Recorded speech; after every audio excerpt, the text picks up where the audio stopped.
Good evening, everyone, and welcome to the second race of Highway to the Threemus Zone.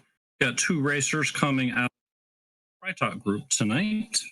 Vitasia versus Pyre.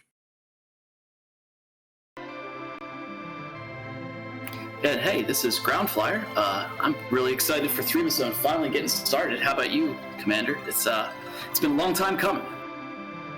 Absolutely. I am super pumped. I've been looking forward to the month of August and the beginning of these races. And yeah, pumped. No doubt about it. And we got some pretty spicy objectives we're looking at right here. There are two objectives. Let's see. We have... Oh, actually... They're on the screen. We've got... in addition to having Coco Forge the Legend Sword, which we will always have, we have two required moon bosses. Conquer the Vanilla Murasame altar and the Vanilla Crystal Sword altar. And as a bonus for chat, complete Cave Magnus is an objective as well. Am I looking at the wrong thing? I actually see different objectives on my screen.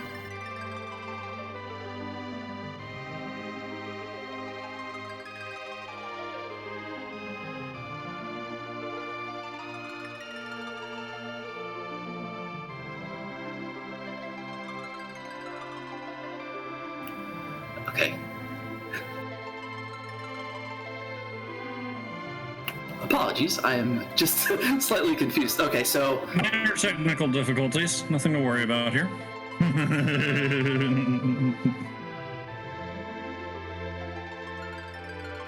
But yeah, for those of you who were not up late last night, we had, I will not, of course, spoil, but we had a race last night between Dia and Tybalt. So, definitely, if you have not had a chance to check that out, I would absolutely take a look at the VOD for that. It was very exciting to get this party started really early. And, I'm looking at Pyre's screen, and yeah, if I would have just looked at Pyre's screen, I would have been better off. So let's try that again. Our actual objectives are to defeat the boss of the Mist Cave, trade away the... No. Is that right? Help me out here. They look now the middle ones are the same as the other ones. So yeah, I think it's right now. All right, because we had trade away the pink tail earlier. So, all right, Mist Cave, trade away the pink tail. We're going to need a hook and a pink tail for that, and we're going to need to defeat the Odin spot, the Baron Castle basement throne. But hopefully, nonetheless. Yeah, that basement throne's always difficult, but. Surprisingly here, we might have a haunted moon. Who could have seen that coming? But we shall see what comes up. There's been a haunted moon as well, and also our runners having to start with Cecil, who's become a much more controversial figure with vanilla agility. Yeah, not so obvious a pick anymore. Just simply because, with vanilla agility, you have to really worry about how many levels you give him. What kind of gear he has. If you get a second Cecil, then you can use that Cecil as your anchor. But in terms of anchoring, if you have your anchor getting super powerful and really fast, it's going to really mess up your agility if you're not very careful. Yeah, and one solution is to grab a second Cecil and just turn him into an anchor. And some people would rather not deal with all of that. And if Pyre and Vitasia are in that crowd, they'll be ditching Cecil at the first opportunity. But here we go. All right, and we get a Sid start, also very good starter, and a Protect Ring. Not necessarily a key item that you want, but a Protect Ring is going to make a lot of fights a lot easier because you're going to be pretty immune to most attacks for quite a bit. Definitely. Protect Ring's raw numbers are in line with endgame gear, and it provides protection from all elements. Now, I wouldn't be surprised if these two start just kind of running around and checking out who the other characters are, because there are, Cecil and Sid are nice, but you don't have any casters, any healers, any magic DPS. So, since there are so many freebies out there to check, I bet they're going to go run in and see who's available. And And you're right on the money. Vitasia's going straight to Mysidia, and Pyre is immediately checking Baron Inn. We've got Rydia having tea with the Queen of Summons herself, Asura, in Baron Inn.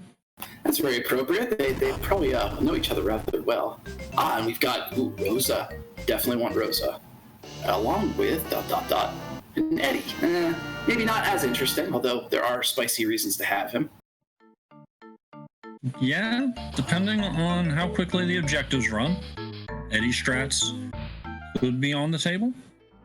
There are also a few bosses like that Evil Wall where having an Eddie around can be helpful. For sure. And we saw the Evil Wall actually was in the Viking spot. So seeing as how Baron is required, that spot is required. Well, potentially. Obviously, you could do the other objectives since you only need 3 of 4. But most likely that Evil Wall might come into play. So that Eddie might be useful there. We'll see. Yeah. And chat also noticing that a ribbon was found in the grass by Pyre, something else that's very helpful when dealing with Evil Wall. If he gets to the end and starts crushing you, you can just have a character with a ribbon laugh at him the whole time. Yeah, speaking of very powerful defensive items, I mean, the Protect Ring is really good, but the ribbon will stop a lot of stuff short. You know, Golbez can't get hit, or the Shadow Dragon can't devour you. There's a number of things that are just going to do very minimal damage. It's really good against sea fights. Well, Pyre had opportunities to bring Eddie along for this Water Hag fight, but didn't go for it. But he is going to knock out that first objective. Yeah, as objectives go, I don't think it gets any more free. That is literally the freest possible objective. There's very little in the way of competition. There might be that time, magma start, give me a magma. That's about the only thing I could think of that's freer. Fair. Oh, wow. That was a hobby that just got found casually in the back end of the Watery Pass there. So if we find Iridia, that's going to be super spicy. Go for that Watery Pass. We are on T Wildish, which means that in some places the loot can go up to tier 7, but it's going to depend on the location, how well it goes. Some areas will be better than others, and Watery Pass is one of those areas that has a better chance at high-end loot. Yeah, especially because there's a character check there already. It's almost an essential look, just to check at least the first couple of chests and get that waterfall early on. One thing I've noticed and I really like doing now is if you happen to find a Tella before you go there, you can basically loot the entire cave and just kind of run through and get pretty good chests and pretty decent number of them, and then be able to use Tella's exit and come right back to the entrance. Yeah, it's definitely something that Tella gives you that option. You can make a lot of deep dives into places like the Watery Pass. And Earthhammer's been located, which is good news for Sid. And we have a vanilla bard up in Damcian. That is 3 for those of you counting the Eddies so far. You just can't have enough Eddies. I mean, honestly, they might as well, get together and have and make a band. Eddie and the Eddies, I think they'd probably call themselves. I like it. Pyre's going to take a quick look at the waterfall boss, not just for general boss information, but possibly looking for a demist. Just finds a dark elf. Yeah, not so interesting. And that spot actually has decent hit points, so you wouldn't even really want to fight it for XP or anything. So good to get it out of the way, though. Sometimes you don't want to miss that one spot that had Mist Dragon and just find yourself totally behind because of it. Right, because that will be the one time that the Mist Dragon had something critical. It feels like we've both experienced this at some point in our running lives here. Yes. I suspect most people have. The worst isn't when it's the only way forward, because eventually you'll figure it out. The worst is when there's a way forward that doesn't involve a demist. The demist had the better route. Oof, yeah, if you get a magma out of the demist and you find a hook somewhere else, that's a decent chunk of time right there you lost. So always be careful, friends. That is the classic. But now we both have Pyre and Vitasia heading into Antlion Cave. taking care of looting, and soon we'll be seeing who's dwelling in the sand pit. Somebody cleared out the save room. Somebody cleared out most of this cave. There were only a handful of chests. I don't think I've seen anything really all that valuable here. And we have... Oh, vanilla. Wow, there's a lot of vanilla so far. Had a vanilla starting character, vanilla Antlion here. And vanilla Eddie. The vanilla count has caught up with the Eddie count. We're at 3. Hope you all like ice cream. But the reason a fair amount of chests were hit is that, yes, we're on T Wildish, but to temper that a little bit, we're also on Sparse 60. So other than trap chests and the key item chests, 40% of the chests throughout the seed have been emptied in advance. Yeah, it's kind of interesting to think is if it were T Pro, which is the slightly downgraded version of this, but still with the scarcity options, if that would be better than having Wildish, which has the better gear, but then only having 60% chests available. I'm not sure, but it really does make for an interesting looting and shopping experience.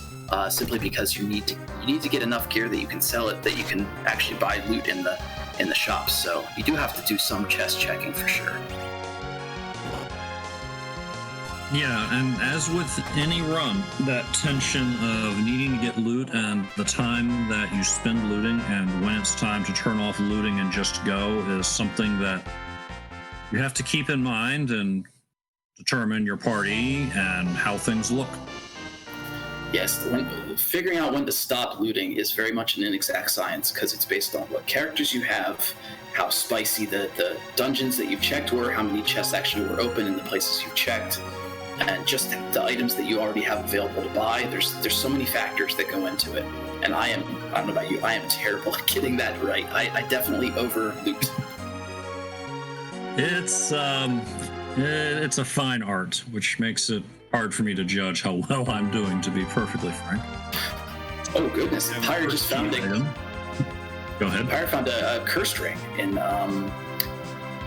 which shop is he in now? Is that Silvera? I think, yeah. Yes. So that is now taken. You definitely want to get a curse ring. Curse rings are extremely valuable in this seed. Even when you have a Cecil, sometimes you could really need a curse ring to anchor yourself. Yeah, and if you want to bring along a Cecil and use him as an anchor, but still maybe level him a little bit, you have that option. You could also flip it around and just level your Cecil without concern, and then when you come across that rude fight in the high agility spot, you can slap the curse ring on him and maybe fix your agility. Absolutely. And in the event you get 2 Cecils and use one as an anchor, even a level 1 Cecil still has a pretty decent amount of agility, so you really want that anchor on him or it's going to be kind of messy. Yeah, you at a minimum want a Dwarf Axe or a Drain Sword, but a Curse Ring solves the problem very nice. So, welcome in, Jenica Strife, bringing in a nice party of 29. Thanks for coming by to watch the race. Yeah, Jenica Strife is also in the Threemus zone competition, so good luck to you.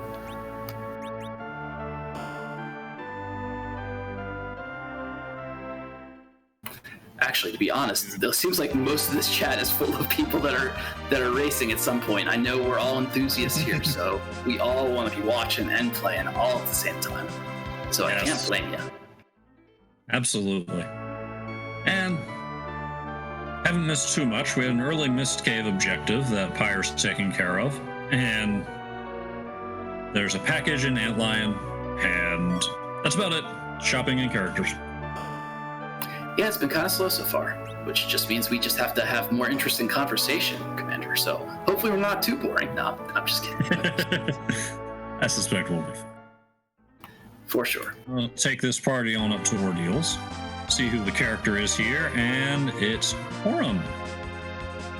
So that is another white mage. I'm guessing not one that's quite as valuable, although, you know, if you have a couple of Eddies, you're probably not going to want to keep both of them, and it looks like Pyre did not. But yeah, finally going to get a Pally Cecil. I don't know if I've seen really any like swords or anything for him, so I'm kind of curious what he's going to end up with. Haven't seen any yet, but it might be just a little bit too early to give up on Paladin yet. Just have to see how committed Pyre is to bringing him along and if he eventually loses him for someone else. One nice thing about having Porn around early, she suffers late game for stat growth and HP growth, but she learns Exit naturally and she gets a hold of Berserk pretty quick. So having her along to differentiate from Rosa early isn't the worst thing in the world. Yeah, her early game is really powerful. I mean, the biggest weakness she has is her lack of HP as you level her up. But she definitely has a lot of utility, especially if you don't have a Tela. And we have some divergence as Pyre is coming across the Baron Guards and is well prepared with a Mute Bell. Vitasia is going into Fabul defense and finds Paled. Yeah, it looks like Pyre made those guards be quiet, so they should be going down pretty fast. Paled Dim should be very easy as well. With pretty much just the melee-only group. Oh wow, and Sid is throwing down with some serious damage. I guess because of that, probably because of the Earth Hammer. It's a strong hammer, to be sure. Much stronger. Nope, there's an axe. I was about to say. The good thing about the axe as opposed to the Earth Hammer is that while the Earth Hammer is strong, it does deal fire-based damage, and Paladin is going to soak up elemental damage like Dry Sponge. Oh yeah, that's a good point. So even though it won't be absorb damage, what it will do is it will make the physical damage less. So yeah, if you were using an Earth Hammer, it would be significantly less powerful. Yeah, but Vitasia's got an axe instead and chops through this noodle, and we'll be finding out what the Fabul defense item is shortly. Sorry, Rivers, you don't get your wish this time. It's hard to come by. It really is. Oh, holy snap! That's Moon. Hi. They have a ticket to the moon. Yes. Another character check. Our first look at a gated shop, which on S standard is still a pretty big deal. That's your first hope for sirens and hourglasses and Bacchuses. And coffins too, I think, right? Yes, and coffins too. Also very important. Asia's going to take a look at the throne room loot while here. Looks like we got a mom bomb in the back attack spot here. Yeah, exactly. That's a lot of hit points to have to deal with the explosion. All this is kind of a gross spot to find mom bomb, to be honest. Unless you can get past the explosion, but I don't think Pyre has nearly enough TPS to do that. So this is going to be a little bit of a fight. Well, in Pyre's shoes, I would be thinking, I've got a very strong Sid. He can probably handle the explosion if nothing else. And if Pyre's got an Earth Hammer, hopefully the Quake will at least deal with the little guys, if not the whole thing. And that would be where I'd be crossing my fingers for. Oh yeah, goodness, that Earth Hammer is actually perfect for the little guys, so that probably will take them all out in one shot. We'll be finding out about that momentarily. Meanwhile, Vitasia is immediately launching the Whale Crystal, which would be more exciting under the false objectives that I gave earlier. Yes. Yeah, there were 2 moon objectives in that alternate universe, but unlike this one, there is none. We'll have to see what Vitasia does. The shop will probably, and the character will probably answer some questions, and he could just as easily hop back down to the Earth, or he might be feeling a little cheeky and looking around on the moon for some quick levels off an easy boss. Yeah, honestly, if you're so inclined, sometimes, I know personally I like to do this, is to go into Cave Bahamut. Those chests, while there aren't too many of them, are extremely spicy. I often find things like defense swords and stuff like that in there. So if you can manage to grab a couple of nice spicy chests, then that can be a real advantage because you don't have to worry about the monster boxes. Ooh, and hourglasses have been also found here on the moon. So that is going to make a lot of monster boxes back on Earth significantly easier. And I think we have now a pretty good grind early on here, potentially, if you want to go to Cave Eblin and get some good gear and some good XP as well. Well, I also noticed that Vitasia made sure to pick up a small supply of exits, which does make me wonder if he is plotting some sort of spicy moon dive. One of the worst things about trying to dive the LST is not having access to exit. It could also just be general purpose. Hey, I need some exits. And it looks like Cecil, when becoming a paladin, also became He-Man as he got the power robe, that is. And Vitasia has found the ultimate sage in Tella, the beard to end all beards. That's a lovely place to find Tella. You get Tella and you get the darkness crystal together, and suddenly the D-Machine grind is online, especially with the new tech that's been put together to deal with the can't run flag. Yeah, really, to set up a D-Machine grind, all you need is heals and ethers, and you're basically good to go. So that's definitely an option right now, as long as you've got the party that you want, which, I don't know, the party's still maybe not quite what you're looking for. I could definitely use like a Paladin right about now. Yeah, some sort of solid black magic would be good. That is some extremely good information Vitasia got, and now it looks like he is also going to Ordeals to get his Paladin. And a souped up sage, for that matter. Hanker's pointing out that we do have a source of black magic just chilling in Baron Inn, wondering why she's been forgotten with his Bahamut summon around. Rydia is waiting, and it would be a pretty solid slingshot off of the D-Machine grind. Now, I might be mistaken, but I know I'm almost 100% sure Vitasia sold the Bahamut summon, because I remember seeing him do that to get some cash.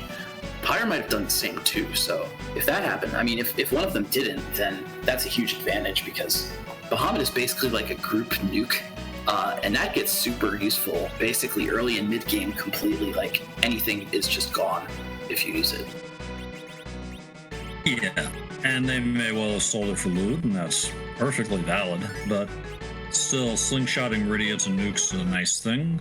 The massive amount of XP that she needs compared to Hallam to learn that spell is one of her drawbacks, and slingshot's a good way to get around. Definitely, and I was wrong. Pyre does have Bahamut, but I did see Vitasia sell his.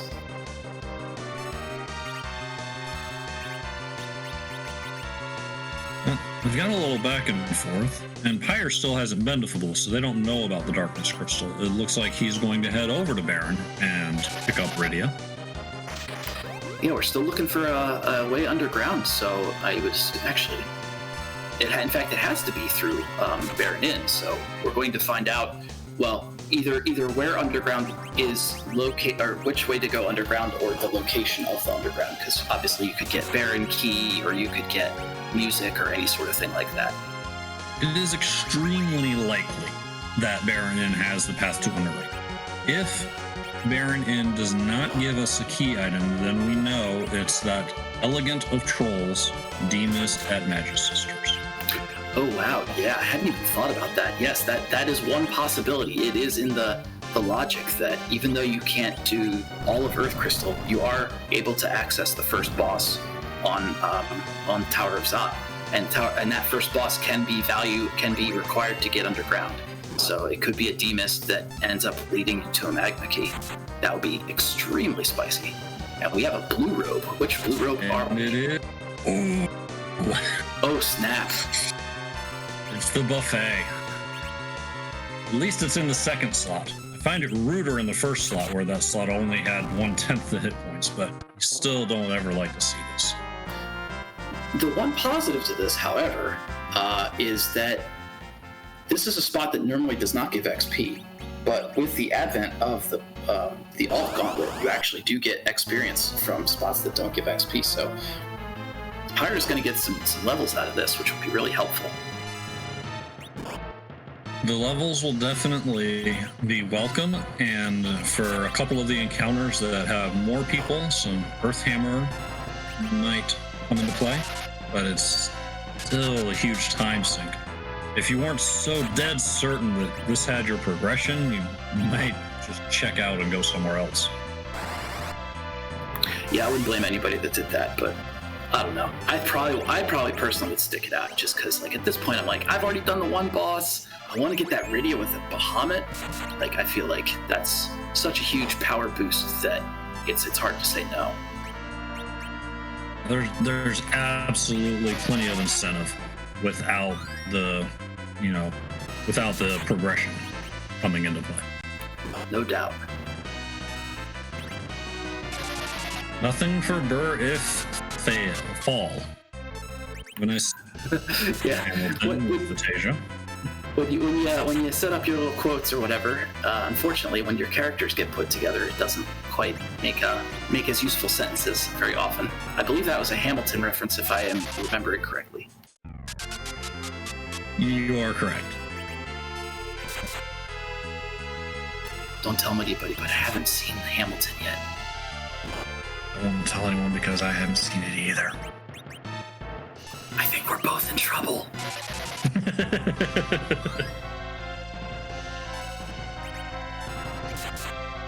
You know, I thought I'd seen everything, but I've never seen a paladin use a dancing dagger as an item.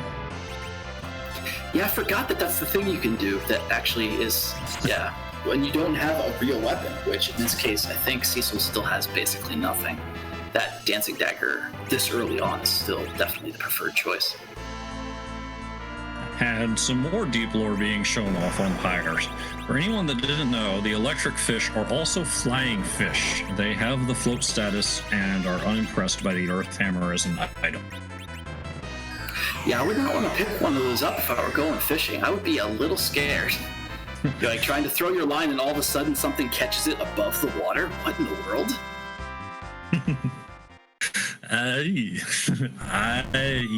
That would definitely get me off that lake. Vitasia's getting through that mom bomb explosion a little smoother by popping a Stardust item. You want to use those J items early because they're not going to matter later.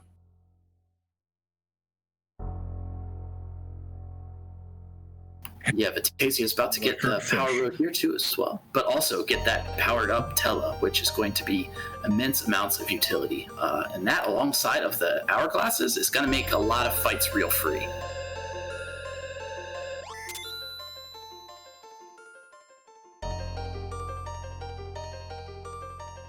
Vitasia does have options available, but I suspect he's heading over to Baron Inman. Berserk now asking in chat about the bedward item. No, we have free characters on, but we do not have free key items on. Bedward will not have an item. To get that key item, we have to locate D-Mist, defeat it, and then travel back to Mist Village. Yeah, so if the in this case N key flag is on, then yeah, that's what you get. You don't get the free bedward spot item. You get it from the Mist Dragon.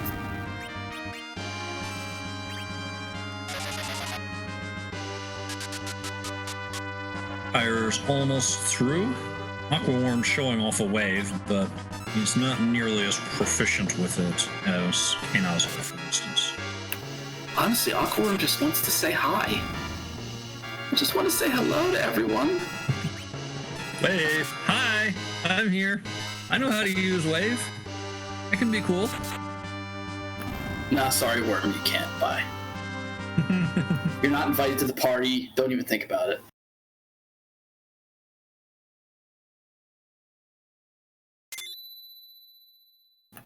And yeah, I think this is the last. It is. Yeah. Okay. Good. So we will see how we're getting underground here.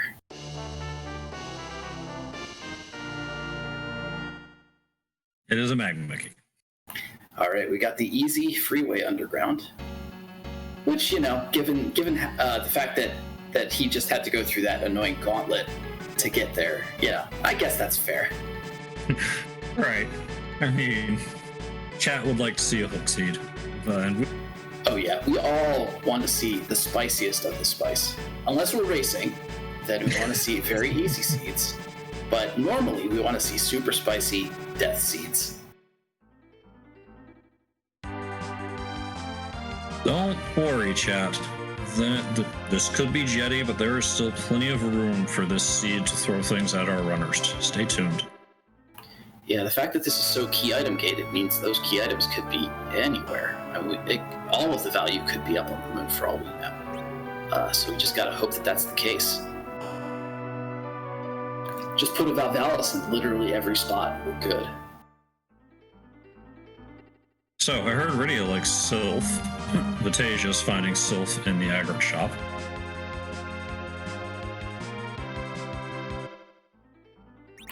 That seems to be incentive to go do that Baron in right now for some reason. I don't know why. And there he goes. The Sylph glitch is now a flag in the newest version of Free Enterprise, but that glitch is on. As long as Rydia is not in the middle position, and as long as her casting of Sylph is successful, and she can pay for it in the first place, caveat, caveat, caveat, then it'll be free. Oh yeah, that's right. If you get a level 1 Rydia and you get a Sylph, you actually can't do anything with it. You have to get the levels, and then you have to get a, use a tent or something to get that MP up so that you can actually use it. But then once you get it, you can use it unlimited times, and she's really powerful early on, and being able to use a single target summon that goes through walls is extremely valuable, especially if you get a really annoying CPU spot. That can be the best way around it.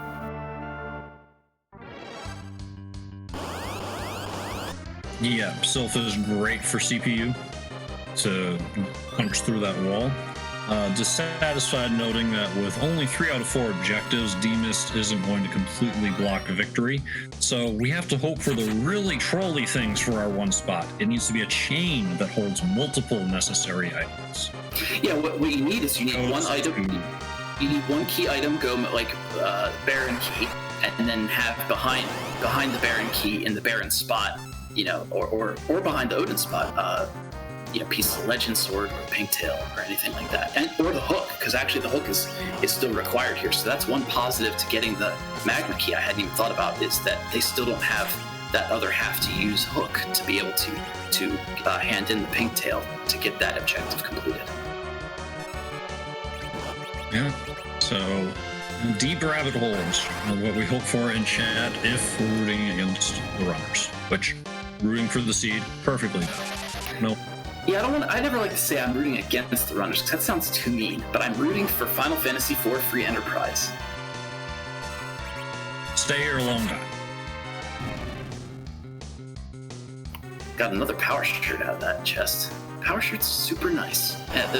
Is it plus 15 strength? Is that what it is? I think. Yeah, Also, those are always. It's also not too shabby physical defense. But that's part of the joy of that location. Pyre handling it properly, saving outside, locating the trap chest, resetting, and is free to loot the cave. And the loot is spiced up in this. Yeah, as T Wildish goes, I mean, when you've got something gated like this, the items are just amazing. So I almost always loot this place. Dragoon Lance, definitely not what he was hoping for with that free key item dive. On the plus side, they sell for quite a lot. Pretty much everything high-end on Kane's gear spectrum sells for a ton. So I never hate getting like a second white spear, because it's just like 65,000 gold to sell it. Like, okay, I can buy literally everything I need right now. Yeah, you said the key word there, second white spear. That first one I'm probably holding on a little long to, like, but what if my Dragoon shows up? But at the time the second one rolls around, unless I'm planning on a massive throwing campaign with a ninja, we're about done. And we've and guards, and since we've seen Baron guards already, we know those are Kaipo guards. So those are actually both, well, interesting enough, since it was Vitasia, right, that went to the moon. Vitasia has the hourglasses. That's going to make the dolls a ton easier, because the boss bit is not on for the back, the purple dolls, whose name I can't remember which ones are the cows and which ones are the Brainas, but they will be frozen for the rest of the battle. You can just take out the 3 front ones, as long as you can beat them up quickly enough, and you're good to go.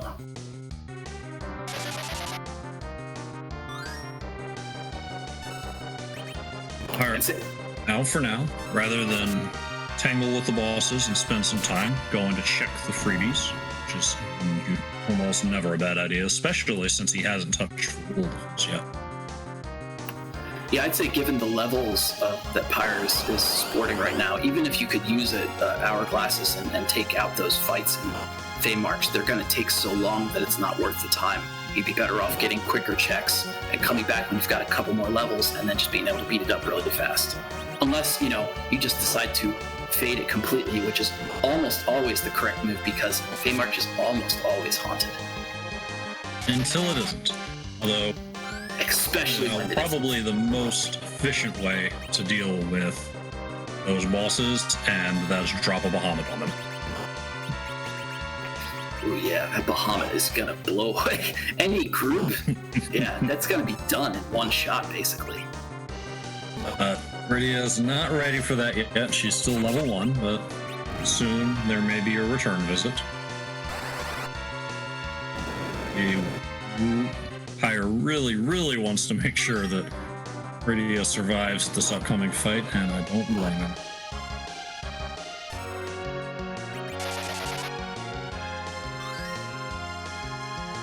The black robe on her, putting the ribbon, giving her the charm rod. I'm actually surprised that I guess this is the first levels he's given Rydia. Oh, right, because he just got Rydia and then went immediately underground. I was trying to figure out why I was level 1, but yeah, of course. So this one quick fight will probably get Rydia, I don't know, like 10 or 11 levels or something like that, which is, more than enough MP to do most things. Maybe enough to do a Bahamut, I'm not sure, but pretty close, if not.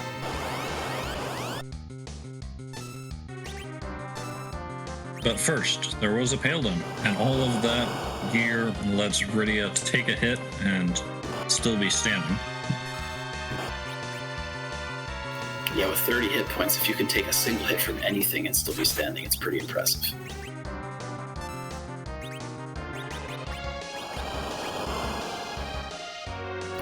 And Vitasia is now also about to finish up their football or their alt gauntlet here and get the magic key as well, so they will be getting underground access.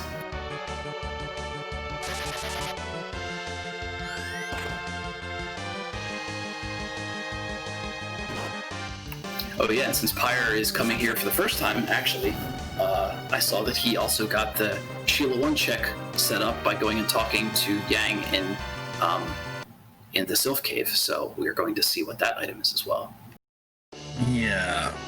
Single dipping for bull is a real coup when you can pull it off, but double dip is perfectly fine, and that's usually good enough for me. But first, we will see this darkness crystal that we already knew was coming, and in a moment, we'll see the shield. Yeah, nothing feels worse than having to do a triple dip. I've definitely had that. Ugh, it's not great.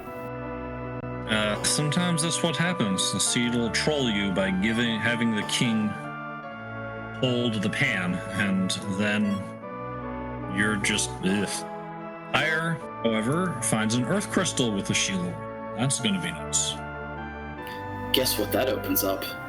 A treasury. Guess what's in it? Treasure. Over under on number of chests in the treasury that actually have loot in them. Hello, Sparse 60. Yeah, exactly. Because sometimes it could be like 4. The actual over under 9.6 by the math, but we'll see what actually happens. And honestly, yeah, if we're playing Rate That Treasury, which is one of my favorite games of Free Enterprise, basically any Holy Sword in there will bump up that score by 5 points. So, because that's all you need to make Cecil completely online. Even a Light Sword would be pretty good.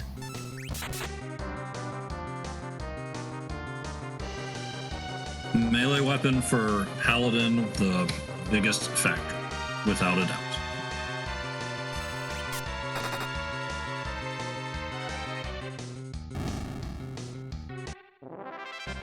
Good. Vitasia's coming back around and doing Water Hag. That was in Mist, that's right. So he has now completed the Mist check. Taking care of that objective now. And Pyre's giving us a lot of time to speculate on the treasury by doing some shopping in Troya first. Also, selling some things, perhaps, to actually have room to loot this. Yeah, nothing's more annoying than having to fight a boss inside of the treasury. the inventory boss, the worst boss that there is. Inventory boss lairs in Troya Treasury, and you wake it. So we have an under with 9, and we have some good defensive gear with a crystal ring and a ribbon, and a white spear comes along as well. Oh boy, that was unpleasant. I mean, if you find a cane, it's worth it with that white spear, but and the ribbon is obviously incredibly useful defensively, but that was pretty much it. That definitely could have been a lot better. So unfortunately, Cecil is still pretty weak. I wouldn't be surprised if someone were so inclined to go to do Zot and decide, you know what, I'm not going to keep Cecil anymore and replace him with somebody else, because you just don't have the gear yet, and it's not worth sometimes it's not worth all that agility manipulation that you have to set up. Agreed. Though it looks like Pyre's going to go for a twofer and try and get through Dwarf Castle. We do have the warp glitch on in this flag set, so one of the nice things about Rydia is how fast she learns warp, and if he can get through here, he can use that to check the sealed cave items. Yeah, warp basically comes after like the first or second boss she fights.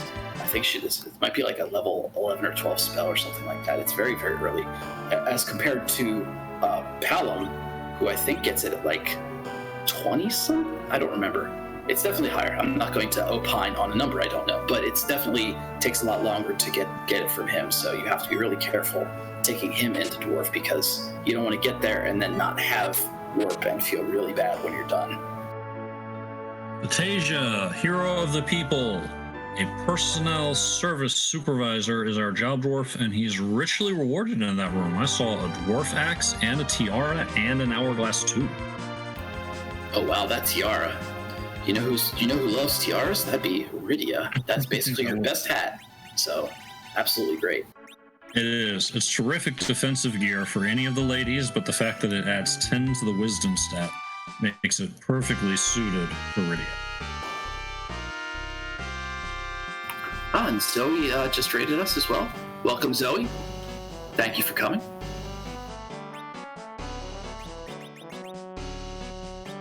And in this rather punchy spot, we find a punchy Octomom, who, until he gets slowed down, is going to hammer away at this party.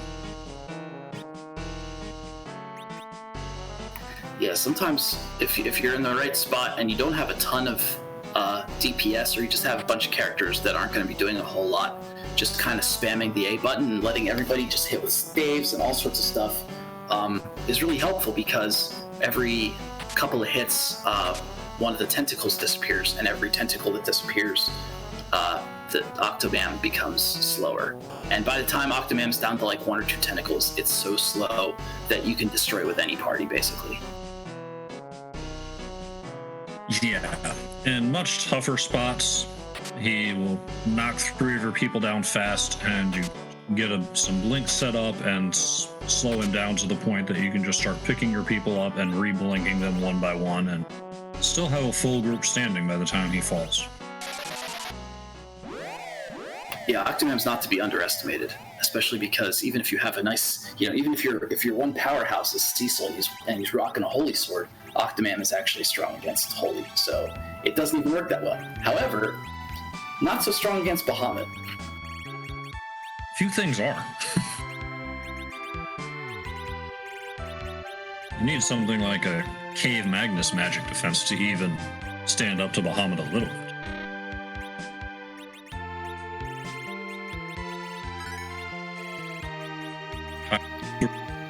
And we'll soon be seeing who is up on deck. Ooh, one thing of note, it looks like Vitasia had a Soma drop, which, when given to Tella, gives him 100 magic points instead of 90 and gives him access to Medio, which is sometimes a nice little item to have in your back pocket, especially since he sold that Bahamut. Having Medio is a pretty good second shot here. Pyre does find Odin in the second spot, but I don't expect him to have much trouble with this. Yeah, the second spot has pretty low hit points, so honestly, if you can beat the first spot and the second spot isn't, vanilla Golbez, you're probably gonna do pretty okay against it. So I suspect that it's gonna go down fast. However, Odin's sword is up, so gotta be a little nervous, but yeah, Bahamut's coming through. Odin's sword is up, Bahamut is in, we're done.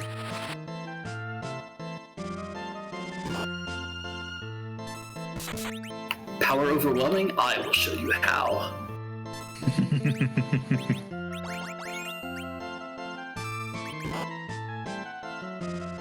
So in a moment, we'll have 2 key item checks from Pyre.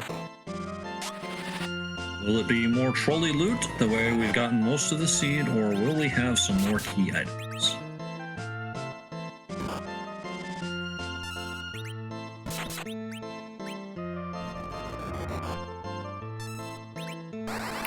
So just think, this is day 1 of the Threemus zone. We're going to be seeing like 2 to 4 races every day for the next 3 weeks. And then that's just this section. Then we have the next section. We're going to have dozens more races. So any of you that are getting a little excited now, this is going to keep going and going. We got Baron. Days off.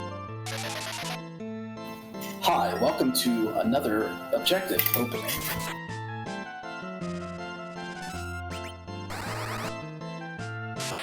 Following up is a rat tail. Not the right tail, but still a good tail. That tail at least does give you potential key items, so you never know. The rat tail could give you the pink tail. It could, once we have a hook, and maybe we can find out. Yeah, so at this point, regardless, for Pyre, he's going to need 2 key items to advance to go mode. Because you either need Adamant and Legend Sword, or you need Pigtail and Hook. And since none of those 4 have been found yet, there's still quite a big scavenger hunt to do here. And the more we clear out of Earth, more likely it is that we're going to need to go to the moon. Oh man, the moon might not be haunted? I don't know. I don't know if I can agree with that. That doesn't sound right. It does seem strange on this flag, that.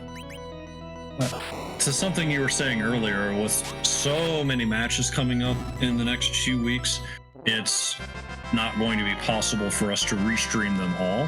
So take a look at the schedule, folks, and if there's a race that you want to keep an eye on, but it's not being restreamed, just pull up the restreamers' channels. Just be very careful to respect that emote-only mode, and don't say or do anything that could be construed as advice or spoilers, please. Yeah, but definitely enjoy, because there's plenty of content. Even if we can't show 100% of it, we're going to be showing quite a lot of it here on Free Enterprise, as well as on Randomadia, and I believe also on the RPG Limit Break channel, ? I believe you're right there, Groundflier.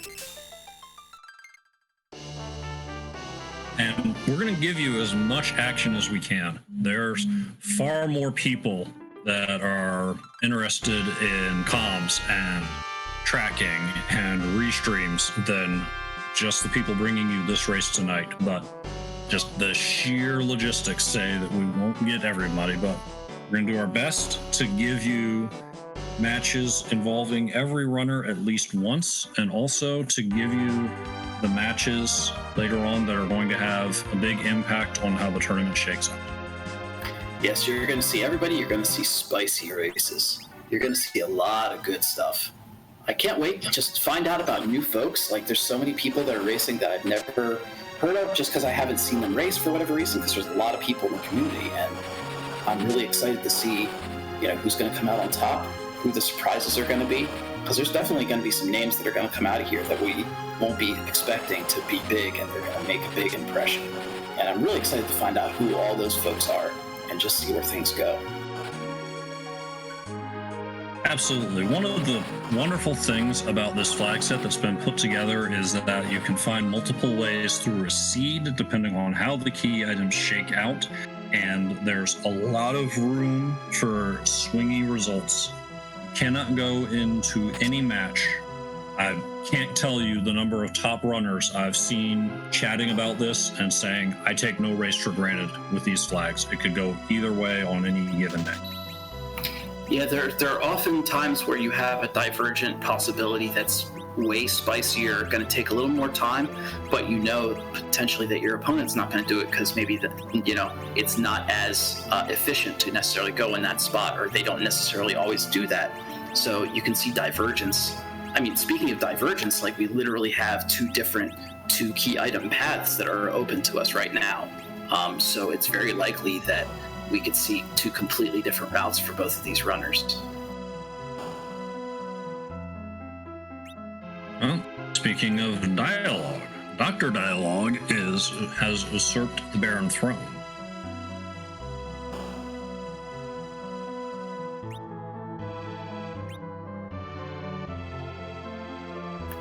I, for one, welcome our robot overlords.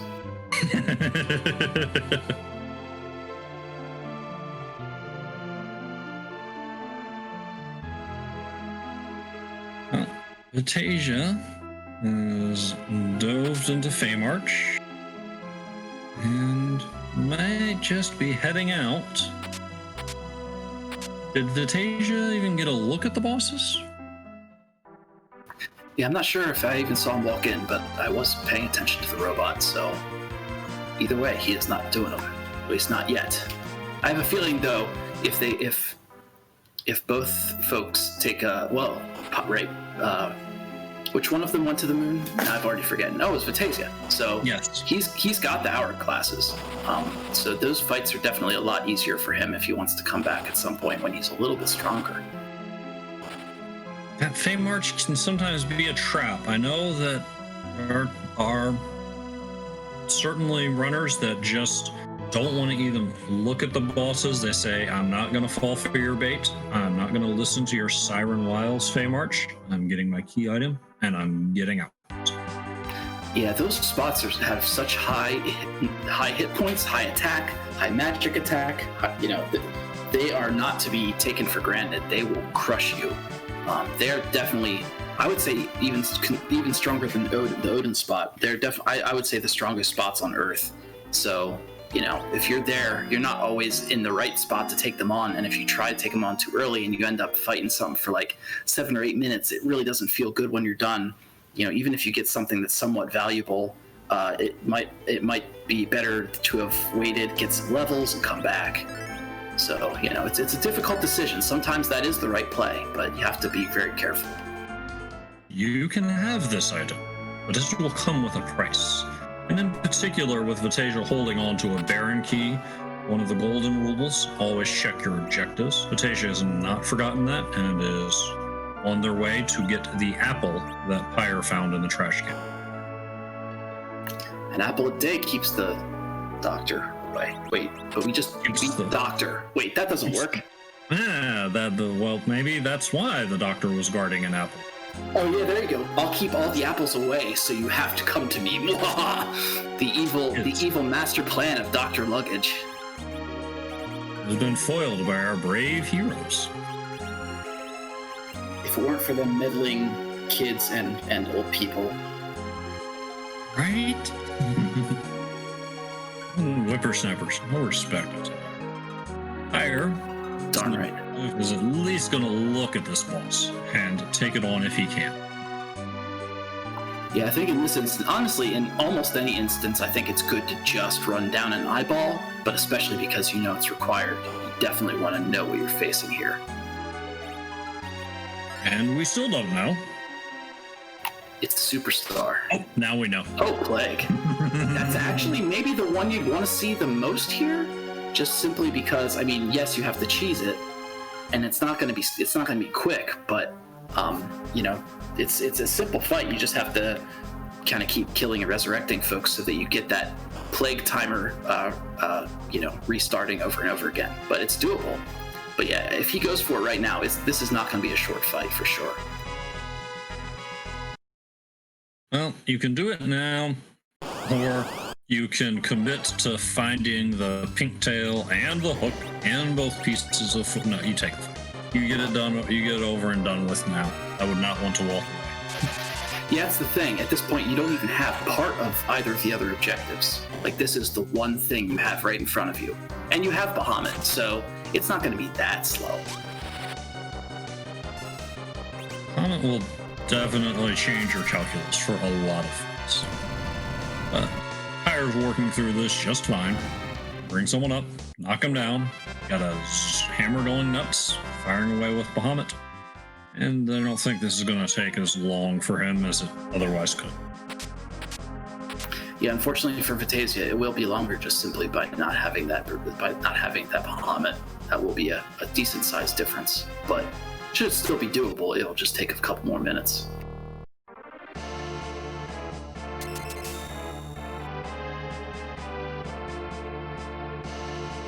Respect the power of the King of Summons.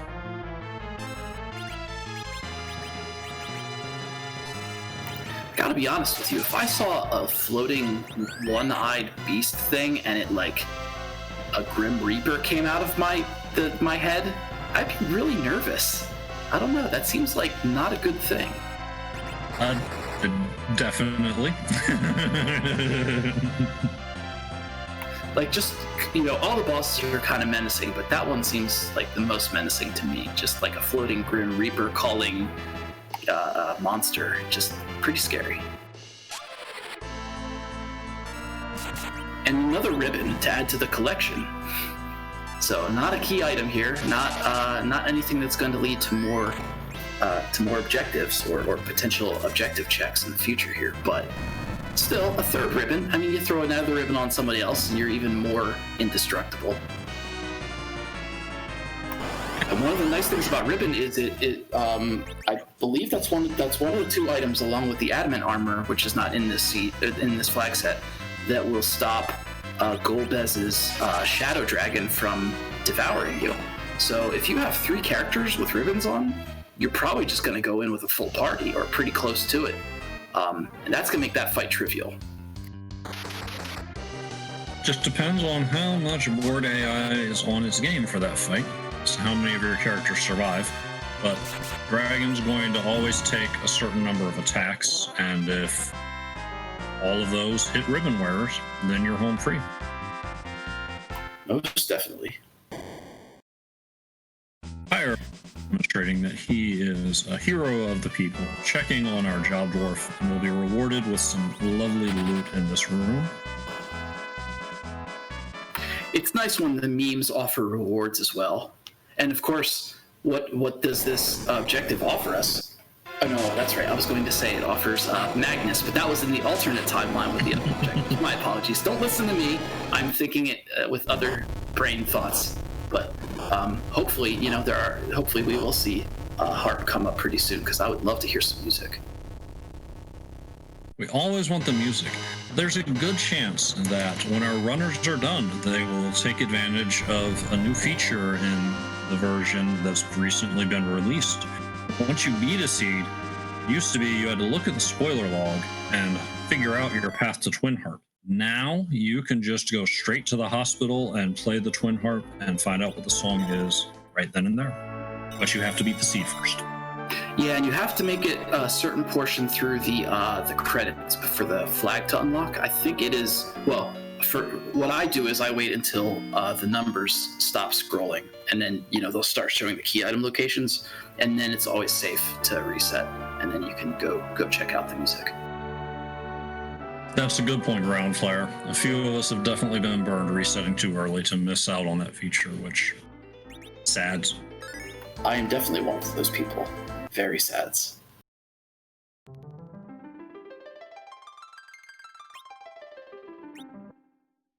Tasia's resetting right outside Baron. Could we have the D machine minute? Ooh, yes, encounters are on. It is time. You've got a chart to follow along with, and you can count the steps. I've already lost count.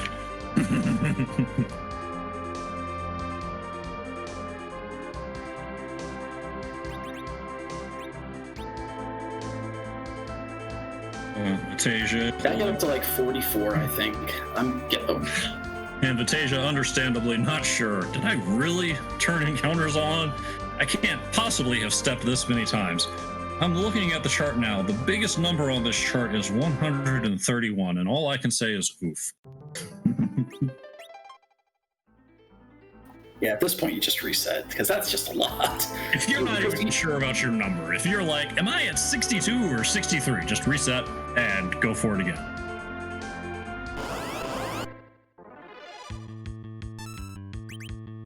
$20. 22. So that's 1E on the chart for those of you following along at home.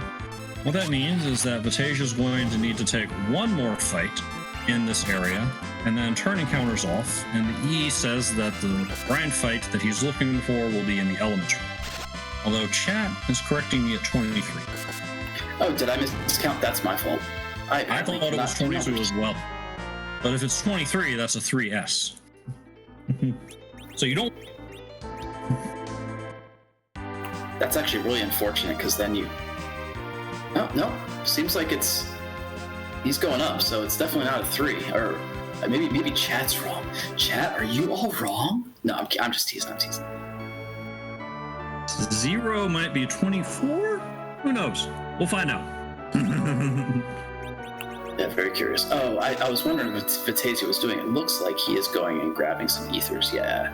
You definitely want to make sure you have ethers. If you try and go up and do that D-Machine grind without ethers, and you find yourself having to use Psych to get magic points off of your fellow party members, it can get real gross, and it can get real dangerous if you're not really careful.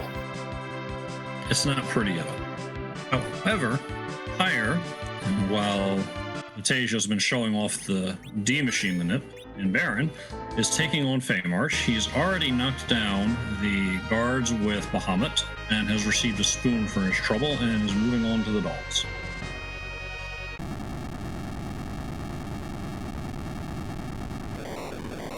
Oh yeah, one of the nice tactics here is you can see Cecil is just stopping everything. Because, yeah, all you need to do is have everybody else at minimum hit points and Cecil fully powered up. And he automatically, as long as he's not Bacchused up, will cover everybody. That's actually unfortunate. Now you need to take care of those 2 cows before the big dog comes up. So can he get that done in time? I think Pyre tossed an hourglass. And if so, he's fine. Oh, I'm sorry. That's right. Yeah, so the hourglass would stop the cows anyway. And we're through. So Feymarch is about to be cleared out. Was it haunted? That's not very haunted. That's inhabitant. 1/2 of Forge behind the dolls. Pyre rewarded for taking the Feymarch dive. Hey, you know who would really like Forge to work for Go mode here? Everybody that has a because sequel. he's such a supportive buddy for his... I can't even with this. Cecil, absolutely. Exactly. Yeah, get that X-Cal and you're super powered. One nice thing about this, the way the objectives are, sometimes if the I forget exactly how it's written down, but if it's required to do Forge, if Forge is like the objective to do, you actually don't get any loot from it. I don't know exactly. I forget exactly how the flag is set up for that, but in this case, you definitely do still get the X-Cal, so it's extremely worth it. And it does look like Vitasia unfortunately miscounted on that manip. That's happened to me. I'm sure it's happened to many of us trying to learn this new tech. And now he's got a few options. He could come back out and try again. He could plug away at this using the old chart and look for it, or just kill every researcher beamer he comes across and hope. Yeah, you never know. So the searchers can have one of 2 items, or I'm sorry, one of 2 summonable monsters that come out of them. So you take out the beamers first, and then you hit the searcher, and it will automatically summon a monster. But it can summon either the D-Machine, which is the one you want, or I believe it's called a Horseman, which is like, kind of this like armored centaur. And that does give okay experience, but it definitely is not cheesable the way that the D-Machine is. So hopefully this will work out. I'm very curious to see what happens here. So we have found a turtle hanging out in the Magister spot, which could be a little rude, believe that spot you're looking at 9,000 points. Yeah, since that's all 3 Magus Sisters, it combines the hit points of all of them. So that's actually a pretty spicy spot if you don't get that damage out real fast, and that wave came real fast. This is going to hurt a little bit, but everybody survives, so as long as you get those heals off, this should be pretty doable. And it looks like Vitasia did get that D-Machine. That was actually really impressive. A first try on just kind of trying to run it through and happened to get it. So pretty excellent here for Vitasia. Definitely good luck for him. So hopefully we will see this grind go very well for him, and we'll see what happens.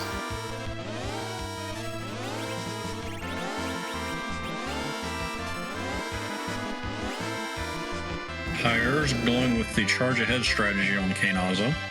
You can throw lightning at him to knock down his waves, or you can just beat him up fast enough, and there we see the second wave coming in light. Since the damage of the wave is based on Kainaza's current hit points, the more damage you deal to him, the weaker it becomes. Yeah, so no matter what, the first hit you take is going to be the worst. So if you survive the first hit, which, obviously Kainaza's done now, you survive the first hit and do more damage, as long as you're fully healed, you're gonna survive the rest of the fight. So that was pretty easy for him. I mean, Bahamut makes pretty much everything easy at this point, at least on the Earth. Yeah, there's some moon bosses that will punish you for summoning, but a lot of things just, as you say, Bahamut is the answer to a lot of.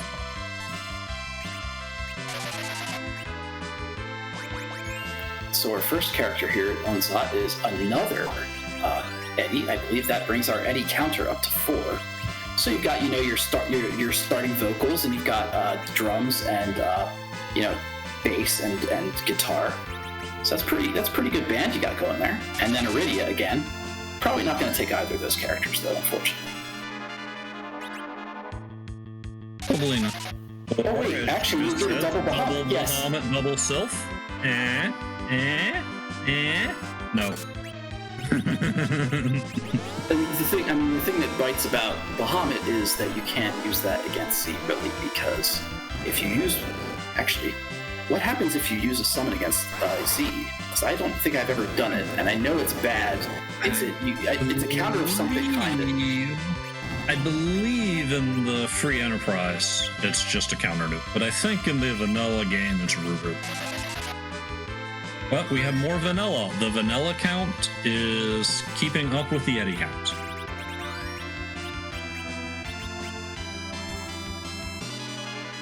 Yeah, there's a vanilla Valvalis, and you saw Palom try and do that Quake on it, and it's not going to happen. The thing about Valvalis or Valvalis herself, rather, is that when she is in Hair Tornado form, magic very rarely does anything. Even Bahamut, which is one of the most powerful magics, very rarely actually works against Valvalis here. So what he really needs to do, without a cane to stop that spin, is to get Zerk on as much melee DPS as he can, or any kind of physical DPS, and try and take things out that way. So he's probably going to want to Zerk, Sid, and Cecil and do as much damage as he can, and hopefully that will be enough. I think it should be. Sid just did over 1,000 damage in one shot. This is going to go pretty quick, and there's the crumble. Yeah, no real issues for him there. There are much ruder spots to find Valvalis, to be sure. And Jeebus answering my question about the counter. Okay, great. So before the first Big Bang, it's a virus. After the first Big Bang and before Phase 2, it's a nuke. And then after Phase 2, it's virus again. Okay, good to know.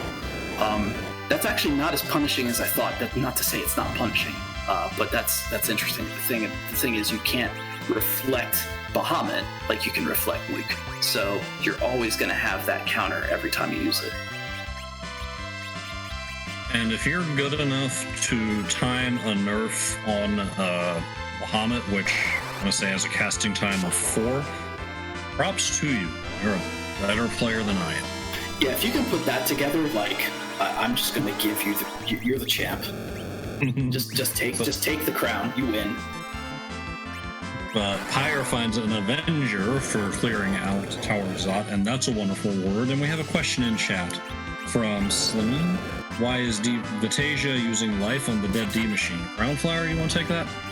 Yeah, sure. So in this, there's something called the life glitch, which again is a flag that is set to on here. You can actually turn it off. But what happens is, even though you see the enemy die, the enemy has, how does it go? The enemy has 0 vitality. So normally when you raise someone, they come back to life with some vitality, but it actually comes back as dead. So if you're able to target it before it disappears off the screen and you can't target it anymore, you will actually get a credit for multiple deaths depending on how many lives you throw out there. Typically you get 1, but sometimes if you're casting a longer cast spell, you can actually get 2 or 3 off. So you can really bump up the XP, and it makes the Steam Machine grind, twice as fast. So that could be super, super valuable in terms of time.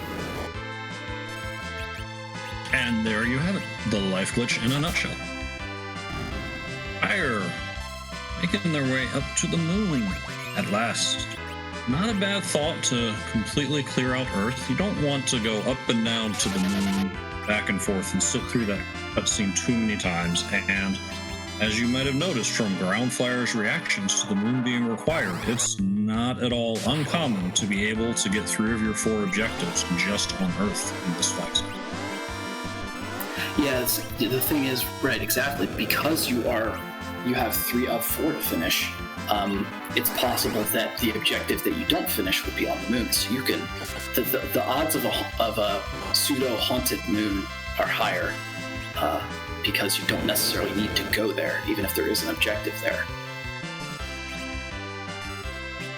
But I think at this point, Pyre has done just about everything they have on Earth, unless they wanted to check for Demist at package. And Bacon Pie, yes, I think Pyre sold their 2nd cursed ring. I believe they already had 1. So might as well, with the inflated price on cursed ring, go ahead and sell the 2nd one. Oh no, it looks like Tella missed the weekend. Oh, the grind is over. Oh, that hurts. I feel that in my bones. I'm so... Most of us have been there at one point.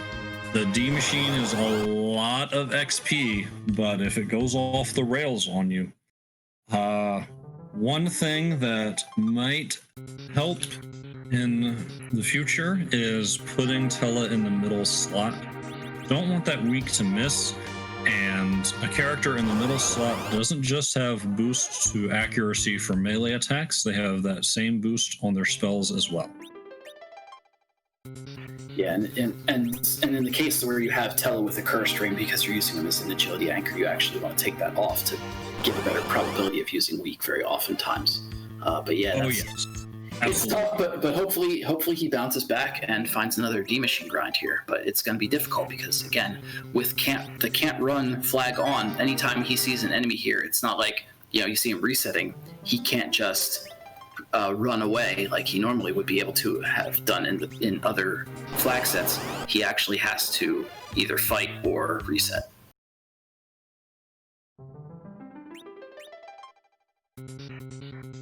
And as we're seeing some people in chat, including Bacon Pie, say this is, with the new flag set, it's succeeded in making D Machine not the automatic go-to that it used to be. It puts other grind options on the table. There are pros and cons to weigh, and that is another good thing that's happening in this tournament.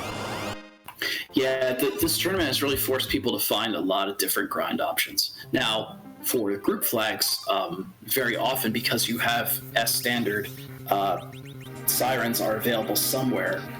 Usually, not always, in a place you can get to, because sometimes if it's like Hook and you don't have hooks, if it's Neblin, then you don't get access to it. But if you have access to sirens, obviously that's a very easy grind because you can go take out those eggs underground.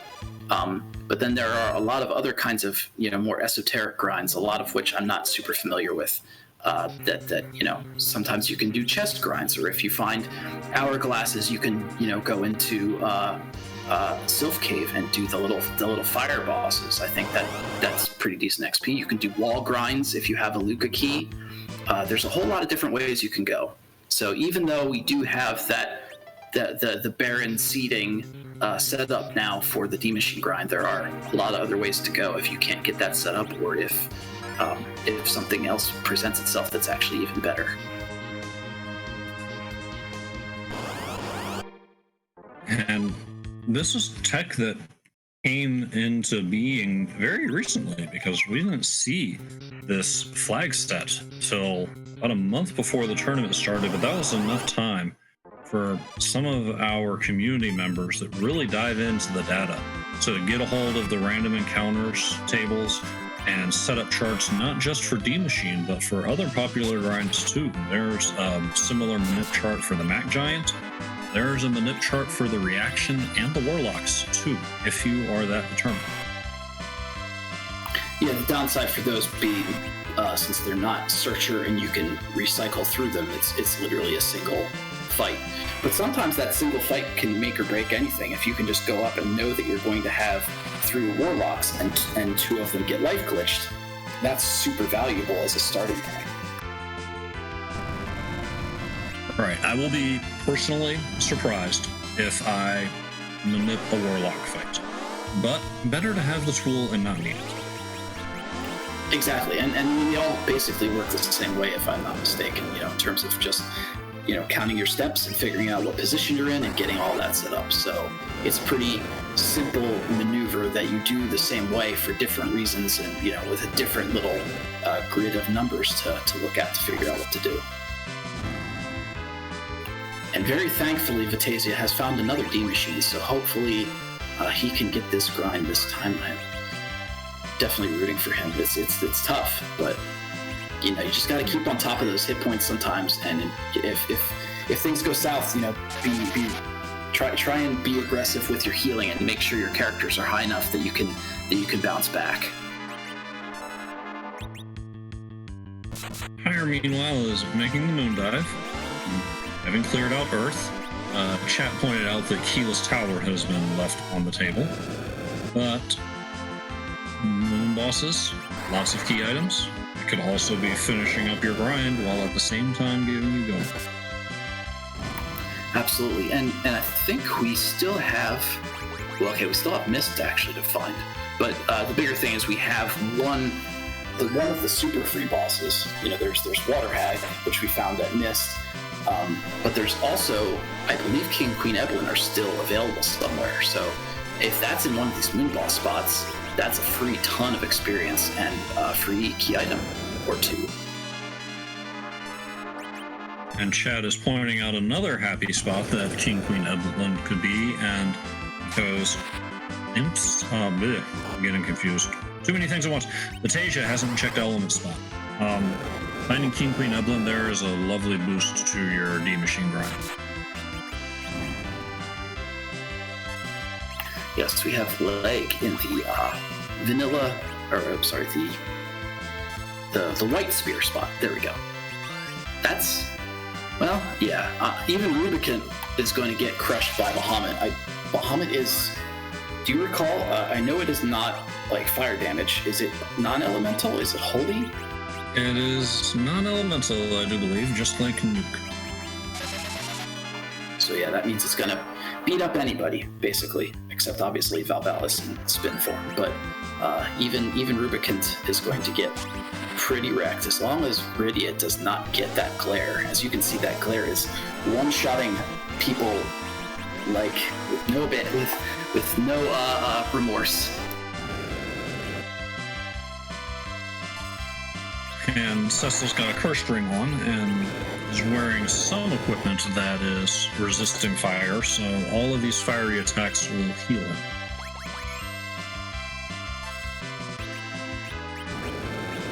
Yeah, it's always nice to have one character that has that, because then you have that backup. You can always use Cecil to get folks back up and whatnot.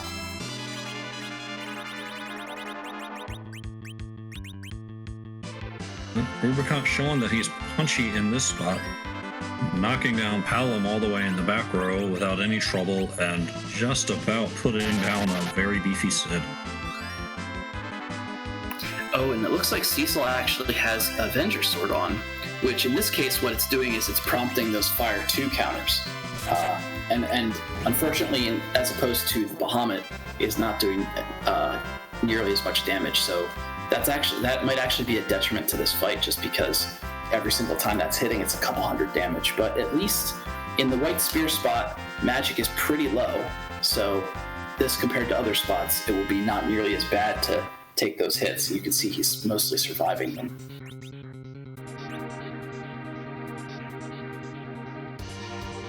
And Pyre coming in with Virus, the safer play there.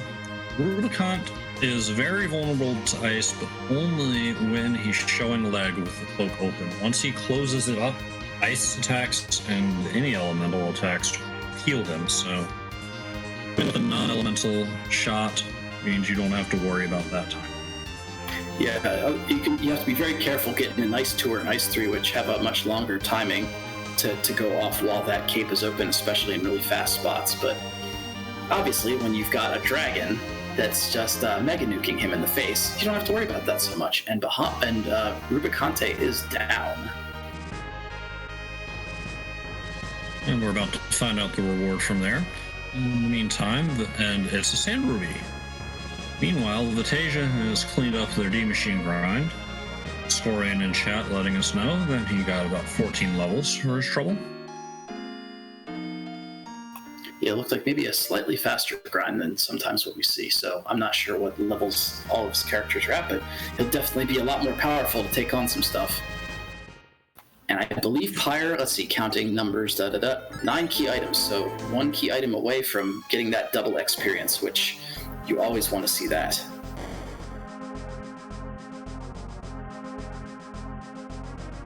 Well, the Vitasia's gotten their power up. He will head on down to take care of Plague and get the second objective taken care of. Meanwhile, Pyre going into the Ribbon Room, one of the strongest spots in the moon, but it does give 2 key items. Bonus! Bonus round.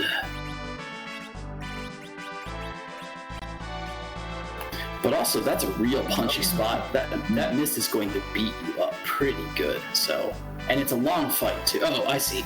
He's actually taking the Avenger off, because yeah, you don't want an Avenger on with mist.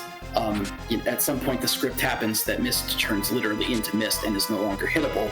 And if you're swinging a melee weapon at him, then you will get that cold mist counter, which usually is not a lot of hit point counter, but it takes a long time. That's probably the bigger deal. So, yeah. You'll end up with like 7 or 8 counters in between mist coming back up and not. So it's always worth turning off. Unfortunately, it does make that particular weapon not very useful against this fight. But honestly, in this case, when you get an extra key item check, it's not so bad, because you're so close to go mode here.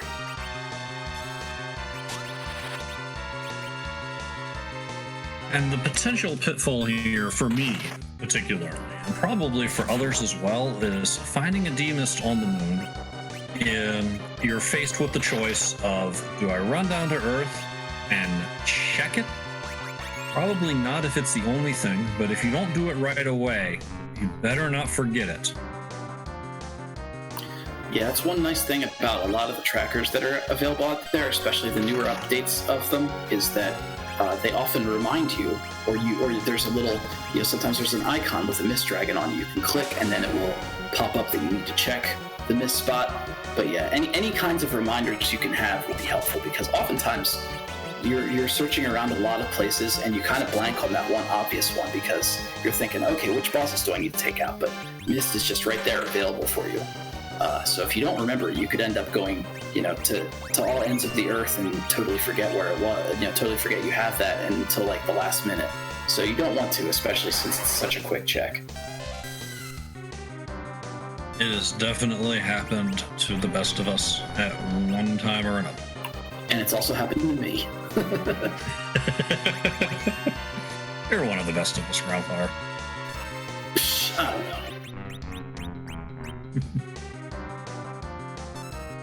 I'm just teasing. Everybody's awesome. The whole community is awesome. Everybody watching is awesome. I know I'm gushing a little bit, but thank you all for watching. It's so awesome. Not only do I get to sit here and watch this, I get to commentate it with a great friend, CommanderLeonhart. I get to, enjoy the races. I get to sit here and read chat and hang out with everybody in the chat room. And we got quite a lot of people in here. So all those things told, it's just such a fun experience to be part of this in any way possible. And I love being able to race it. I love being on the Restreamed team. I love being in chat. Whatever it is, it's exciting. And all of everybody that's here and watching are all part of what makes this great. So thank you all. I could not have said it better myself, Groundflier. And so I won't try. Vitasia, suffering a little bit on the shopping percentage front between the D-Machine grind and this plague, he is almost out of life potions and is diving to the Life 1 spell to get through this fight.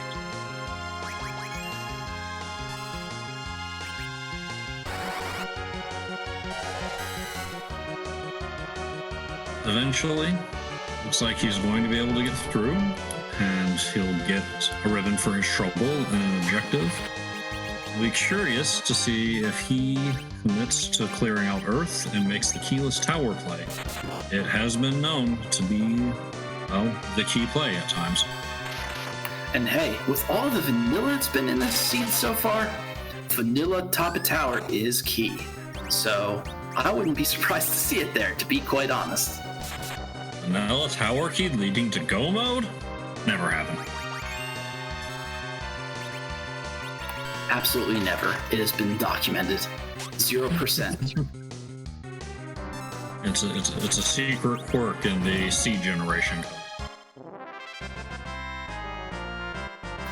But yeah, you can see D-Mist is pretty fast here because that mist has been going on and off a number of times. You can put some slows on it, and you definitely want to put slows on D-Mist if you're facing this kind of fight. You want as much time as possible to hit it, and you want as much time as possible in mist to set up your recovery. Absolutely. And it looks like Vitasia now also has the Baron Basement Throne completed. So we have 2 objectives tied piece here. This is still a very, very close race. Yes.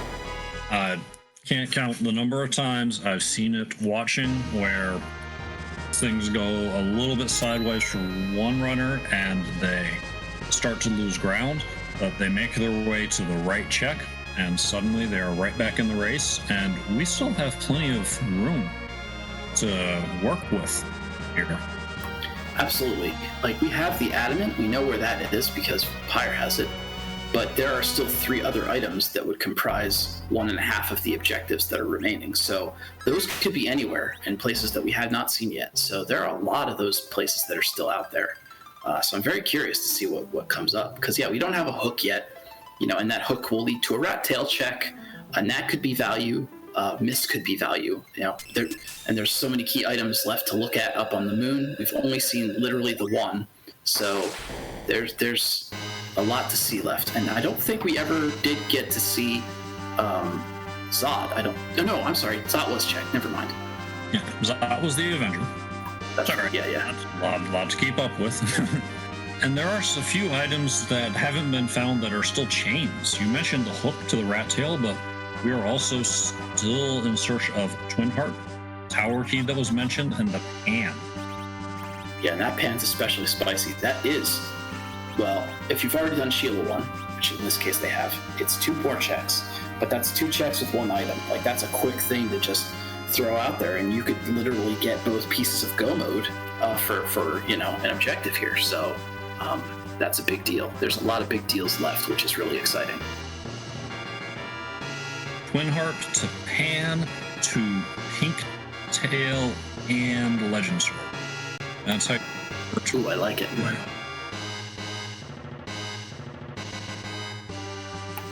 But yeah, this Mist Dragon, especially in the spot with this is the ribbon spot. This is a lot of hit points here. So, having to do Mist in these little parts like this, slowly taking him down. You can see he keeps going into Mist form. This might be the 4th or 5th time he's actually done the transition. So it's very difficult to to get through here, it's extremely time consuming. But when you've got literally 3 key items in between you and this Mist Dragon, it's absolutely worth the time. Yeah, it is, if I'm not mistaken, literally the highest hit point spot in the moon. It might not have the punch or other things going for it that the Masamune altar does, but it takes a long time to get through. But Pyre has done it, and we'll be seeing 2 potential key items in just a moment. And no key items. Wow. Burn. Oh, That hurts. That's rough. Yeah, Womp is the correct answer to there, Antidale. That hurts. That's rudeness right there. Hourglass Sue and Artemis Bow? Come on. Yeah, I respect the audacity of this seed. It's pretty audacious. Man, you monster. Now, that being said, Mist is obviously still a check that's available. I doubt Pyre will do it just yet, but we still don't know that 3rd bit. It's so hard once you're up here, once you've made the dive down to the moon, it's hard to leave in the middle. There's the fear of going through that cutscene and not getting what you need and having to come all the way back up. There's a lot that goes into that decision. It could go either way. Yeah, and I would say, I mean, in this case, you literally just have the 1 check, so there's not actually that much value. I mean, you could safety save and exit and go back down, but that's like a 3-minute check. In this case, I think each individual fight here is going to be faster. Speaking of fast, we have a very fast DKC, and I don't believe anyone's going to serve. Yeah, that hurts. So, oof. But I think it's doable actually. If you slow the battle speed down and you get Rosa earlier on in the sequence here, and maybe throw on a little bit different gear, you can absolutely get the cure off to get Sid to stay alive and take that on. EKC can look to be hitting somewhere 800 plus. And 3 of those is right around Sid's max HP. So you get a cure potion in on there and get the speed down, you can get through that fight. But Pyre's not going to mess with it. It's going to look around, possibly thinking about that King Queen Eblin that he hasn't seen yet, just looking for something smoother. Yeah, I can't blame him just trying and checking something else out for a second here. This is you probably want to check everything while you're up here, unless you literally get the Legend Sword here. So we will see what is at the Crystal Sword altar.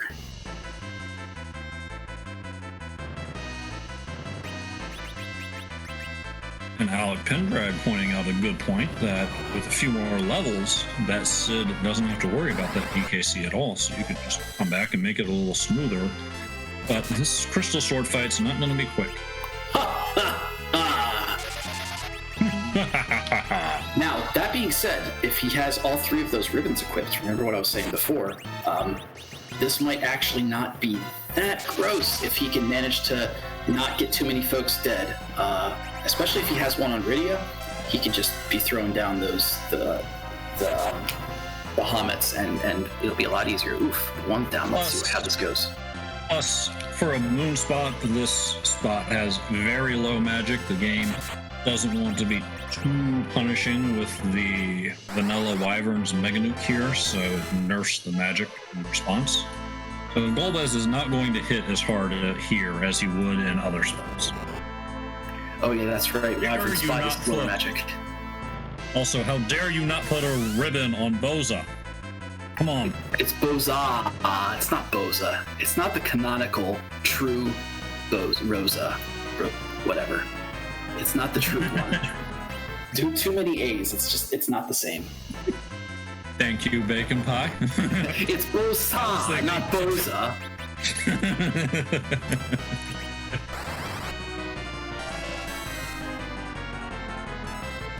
Yeah, you can see the Fire 2 hit just did like 60 damage on Sid. And that hammer is just thumping because again, Earth Hammer, fire damage. Golbez weak against fire.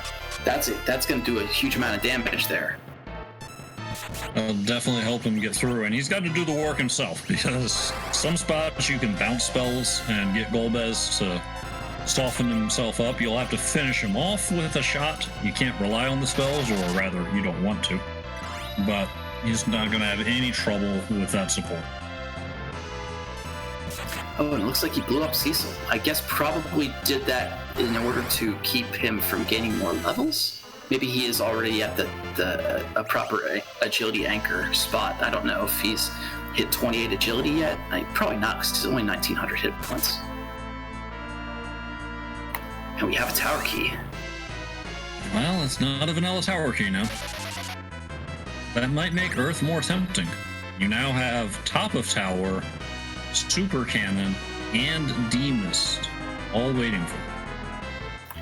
But I'm hoping that he says, okay, I can do this, Golbez, because really, he was basically 200 hit points from surviving Golbez, I'm sorry. Yeah, you meant Pain Man.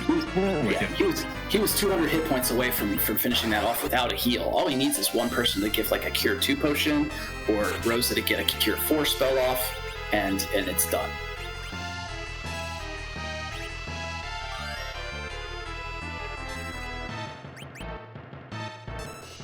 Seed has not disappointed. We are an hour and a half in, and only 2 objectives done, and who knows how much more searching we're going to need for one of our runners to get a 3rd objective.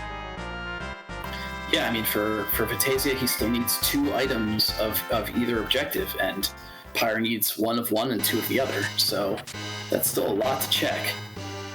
Once we get the hook, we will get, 1/2 as well as a check on top of that, as well as tower key to go down and check.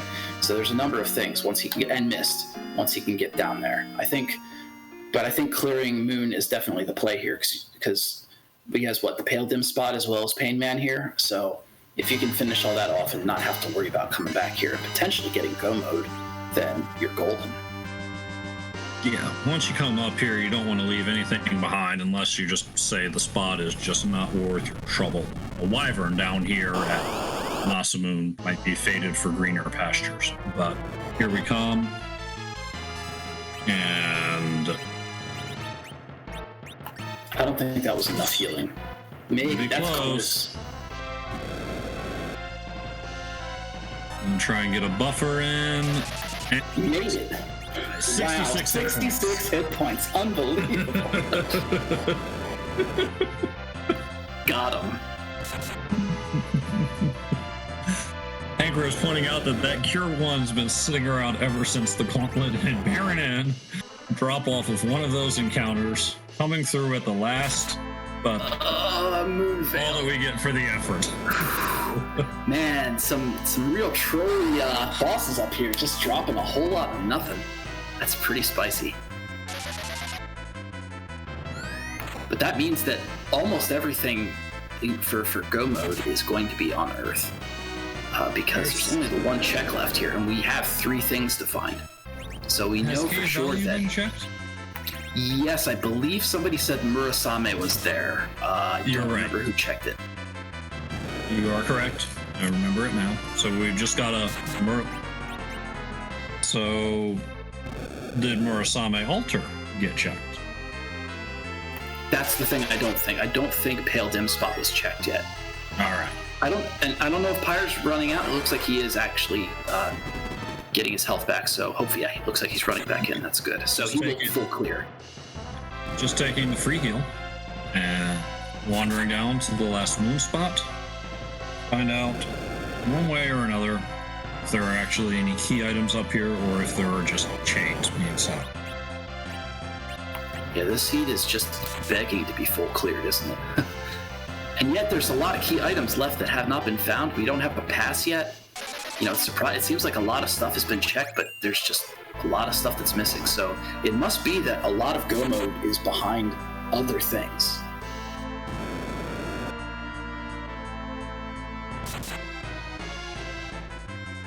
Well, only find out, and that's turn over each rock and see what's lying underneath it. Here we go. Come on, music. Ooh. It is not. Oh, go, no go. Go away. Nope, noodle. You never like to see him. The first thing he does, that double wave, each wave does 25% of your max health. If you're not fully healed, you're going to be in trouble. But even if you are, then he punches. And as you see, he just one-shot Cecil before, and a single thing could go off. I think actually Pyre is going to fade that, which I don't blame him, but man, because I mean, you know it's not the only, well, it's likely not the only path to go mode unless it's through a circuit, you know, a path, but since he does have a couple of things to check back on Earth, this isn't necessarily a bad idea. This is why we call him the Nope Noodle, because so often things get noped out, as Rowdy Sniper is pointing out. That's a problem for future Pyre.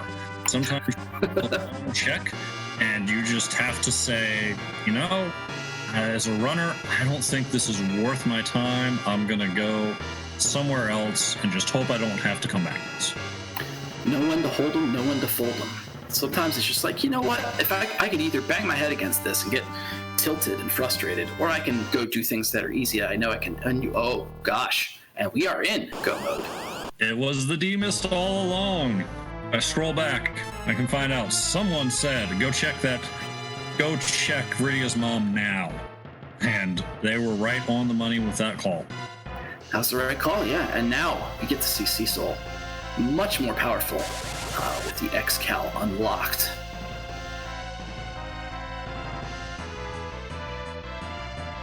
We're just going to have to find out from the item log where our Hook and Pinktail are hiding. What rude chain led there. Yeah, we're not going to find out from Pyre. Although Vitasia does not have the adamant. Where was the adamant located? Was that one of the Feymarch bosses? It was. Yeah, so it's potentially if Vitasia keeps fading Feymarch, we'll see it through other locations. But I'm guessing Music has Hook, or Hook has Rat Tail has Music, or I'm not sure. There's some sort of weird path in there that probably involves Pan and all that stuff. Well, we will find out, but Pyre is the first runner to get the crystal. Yeah, so for those who don't know, even though you see only 3 objectives have been completed, with these flags, you complete 3 of 4 objectives. So even though one is not completed yet, he is in go mode, and he is ready to take on the final boss. Well, maybe not ready yet, because he probably needs some grinding, actually, considering the levels he's at, but he's really close. If Pyre is versed in low-level strats, then Pyre is on a shopping tour for 16 vampires, 20 star veils, 10 cure 3s, and a silk web. Yes, I have that written down. No, I did not memorize it. If, however, that's not the play, then it's a matter of leveling up, as you say, to more traditional Z strategies.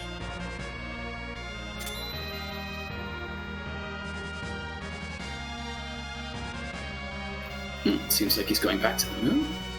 Question mark? I'm wondering if he's, what he's going to be fighting here. It looks like he's going to be... Oh, well, I mean, part of it is obviously we don't have a pass, so the path to Z is currently through the moon, but I'm curious what he's going to do in terms of leveling. Is he going to use hourglasses against some trap chests, or what he's got going here? It's very curious. There are a lot of options on the moon. There's the behemoths in the cave. There's just turn on random encounters and take them as you go. Bacon Pie was asking me about that specific item loadout. What that we'll do this quick. What you basically do is you get to one character that can survive a nerfed Big Bang. You've got a Silk Web Z. That's what the web is for. You need 16 vampires to trigger counter nukes. During phase 1, you bounce them off of your star veils, which are going to keep replenishing after every black hole. And at some point, you've got to stop using the vampires so that you don't phase tip Zeromus into part 2, and that's when you need the cure 3s to heal yourself. And those numbers set you up to handle the script appropriately. Wow, that might actually be information I need to write down, because I am not familiar with... I mean, I am familiar with the existence of it, but I have not ever tried that Z strat before, so that would be super useful to have. But yeah, obviously it is very item dependent. So.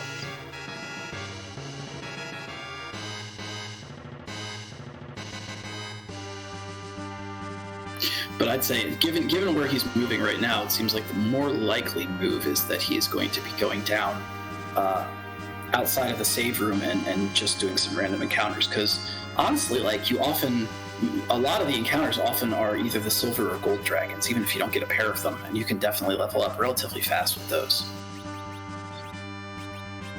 And occasionally you get a hilarious tricker who, well, at least he's free. Actually, it looks like Pyre is not equipping that Excal, I guess, to make sure that Cecil's agility is low enough to be a very good anchor. He's not worried about the DPS coming out of Cecil. He's just going to use him as an anchor. I won't lie, it's kind of disappointing, but I get it. Well, he can always switch that up in the fight. Anchoring, relative agility, all of that is calculated at the beginning of battle, and nothing you do during battle is going to change that, so you're free to just go with a dwarf axe, and then once your anchor is set, pick up an Excalibur and swing away. But Pyre is going in at these levels. Oh my, we are headed into the center of the moon, or I guess maybe it's the center of the universe, because there's big bangs, and I guess it's the beginning of the universe. I don't know. I've never understood what this is exactly. However, we're heading down. So I have to ask you, there's this really important question we have, and gosh darn it, I cannot remember it. All these flags are popping up with a C and a question. I don't even know what that's about. Commander, could you tell me what that question is? It means it's time to ask, whose butt are we going to kick tonight? Yes, that is the question. We get to see one of random 450 plus sprites that are in this randomizer, that most have been inserted by the venerable Scalakid, who has done so much work making all of these extremely awesome and beautiful and amazing, and I love every single one of them. They are all like my babies. So I am looking forward to seeing who it is, but I definitely hope it's Animals Must, which is the best one. Threemus is my favorite, but there are so many of them that we could each have our own favorite, and there would still be somebody. Yeah, nobody's actually wrong, because they're all the best. As far as going in at this level, you gotta kind of put yourself in the runner's head. It's an hour 40. You haven't seen it done if you're eyeing the race room, but you spent a lot of times doing things that didn't play out. You kind of got to feel that pressure of, I better go in and take my shot. I might not have time to grind this up.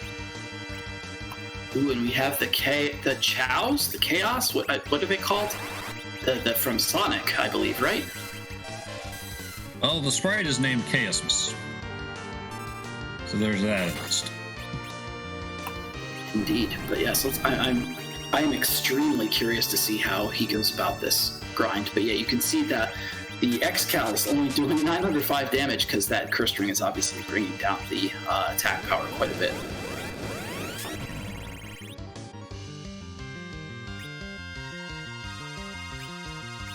And Bacon Pie pointing out that it's pronounced Chows because. Well, yeah, because the individual little baby ones are CHAO is the name of it, so they're called Chows. But then maybe the big one is still Chaos. It's definitely like meant to be chaos with one less letter, so I don't know. Words are weird. Video games are weird, but I love them.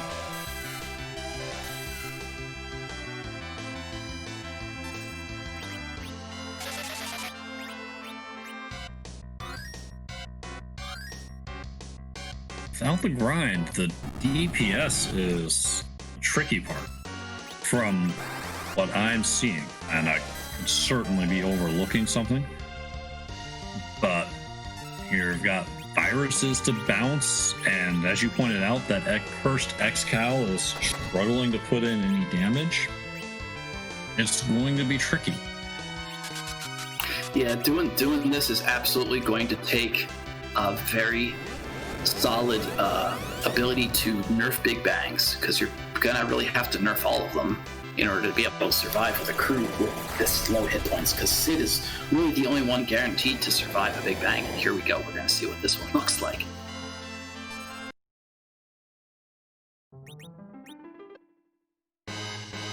So yeah, oh, and he reset? Takes a reset. Might have just looked at the damage situation and feels like, nope. And yep, and Pyre is making the move to turn on encounters and get to a point where the damage output can happen. And completely agree. Yeah, and honestly, I mean, when you think about the meta that might be going in these folks' head, not that I, can read their minds or anything, but I have to imagine at $146 that Pyre has to feel like he's behind. And Vitasia, both of them have to feel like they're behind for sure. So Pyre was probably like, okay, I have to play this, a little more desperate than usual, a little riskier than usual.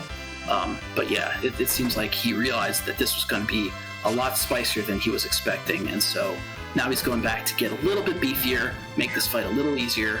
And given the fact that he's got the 10 plus key items, he's going to be getting XP pretty fast. This shouldn't take him too long to grind up. So hopefully we'll be seeing him back in that Z fight pretty quick. Yeah, there's a fine line that I've often ended up on the wrong side of between making a spicy play and just beating your head against the wall, and you don't want to be in that second group. See, my solution to that is to always overplay. Just great. But then you just end up over preparing. But yeah, if you want to be really competitive, you have to skirt that line as much as you can. You can play it a little less risky and take more time, but most likely, knowing the meta, knowing the folks that are against you, it's likely that you have to push that envelope just a little bit further. So, but hey, coming up with a double dragon here, that's going to be some really spicy XP. So, don't hate to see it. Yes, Bimmy and Jimmy, Jeebus. I'm glad somebody knows the double dragon twin brothers. Well, it was Billy and Jimmy. That's it's a long story. It's an inside joke thing, I think. I see. I don't know the inside jokes. I played the first one.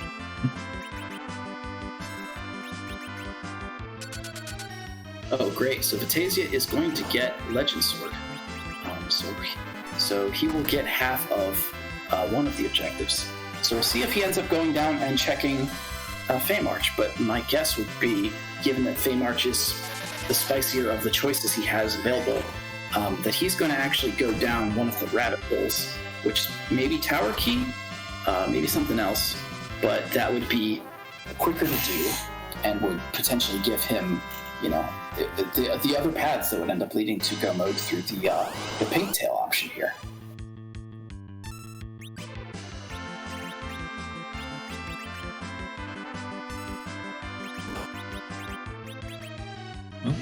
We'll see where that path leads.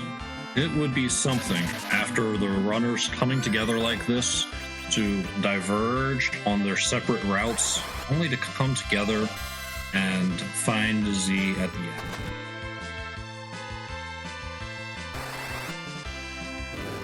Yeah, this is certainly not over, not by a long stretch here. Pyre might be leveling up, but he's no sure shot at getting through anything because those are still pretty low levels.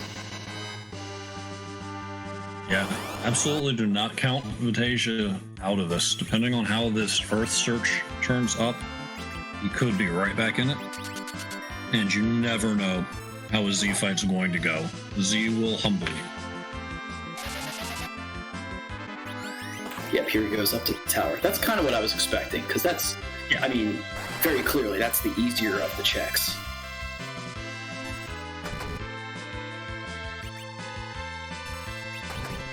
So we know that we can see on the tracker there that Vitasia has the Legend Sword. Doesn't have the Adamant. We know that's in Feymarch, but if power were to have all the value, if we were to see a hook and a pink tail, then bam bam, or even just a hook where Rat Tail becomes pink. Yeah, honestly, anything that doesn't, not that I don't want to see music, but anything that doesn't go through music at this point would be to his advantage greatly. And I could absolutely see him catching up because he has more levels, he has more XP because he did that grind. So this could definitely even out real fast if he can get those, if he can get that stuff real quickly here.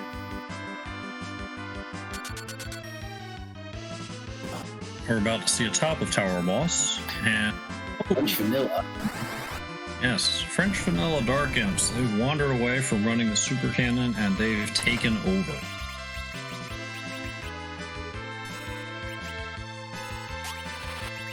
And again, here's a nice spot to have those hourglasses. You throw that down, they're frozen. I mean, not that, well, they'll probably get beat up anyway, but just if you want to make it a little faster, it's nice. Oh yeah, Jeebus brings up a good point.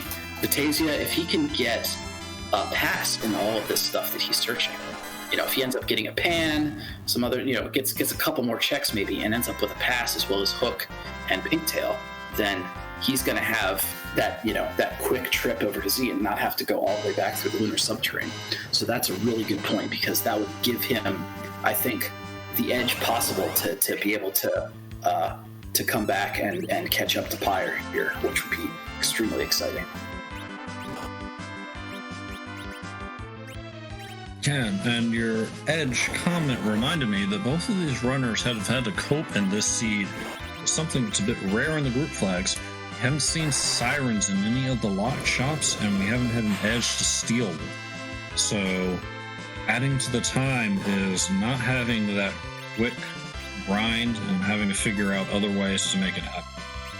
Yeah, which is why in this case having Tella here for Vitasia gave him that ability to do the D machine grind, and that I think in itself has given him a little bit of an advantage here. So, you know, if he can make something of it, and he just got hook, so that is literally half of go mode in the other direction. He has a chance right now of catching right up. This could be real spicy, friends. Yeah. He has 2 checks open now that are literally free. The super cannon room is as free as it gets. And the rat tail turn in, and either of those checks have 2 different outs for go mode. And more if he ends up. Oh, and there of course are the free. The worst possible place. Well, it figures now at the end. You know, I mean, it's not important anymore, but it figures just to kind of add insult to injury that you find them here. Yeah, you don't even wait for them to taunt you about bringing you down. You just cut them down and go on about your business. You can go have fun in the Hades. I'm out.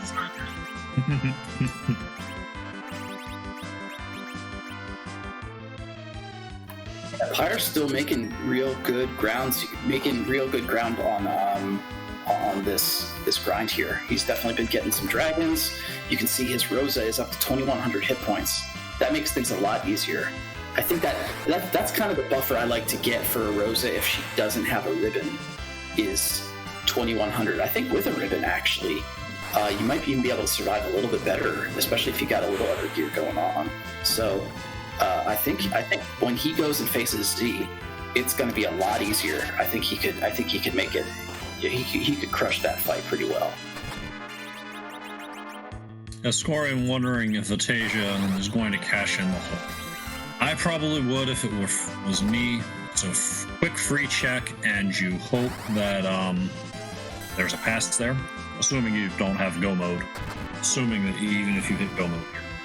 But we will see what Vitasia has the play. Well, yeah, I mean, either way, you still, you know, if pink, well, let me show you. If you don't have go mode, you cash in the hole. But if you do, it's still up for us. Apple.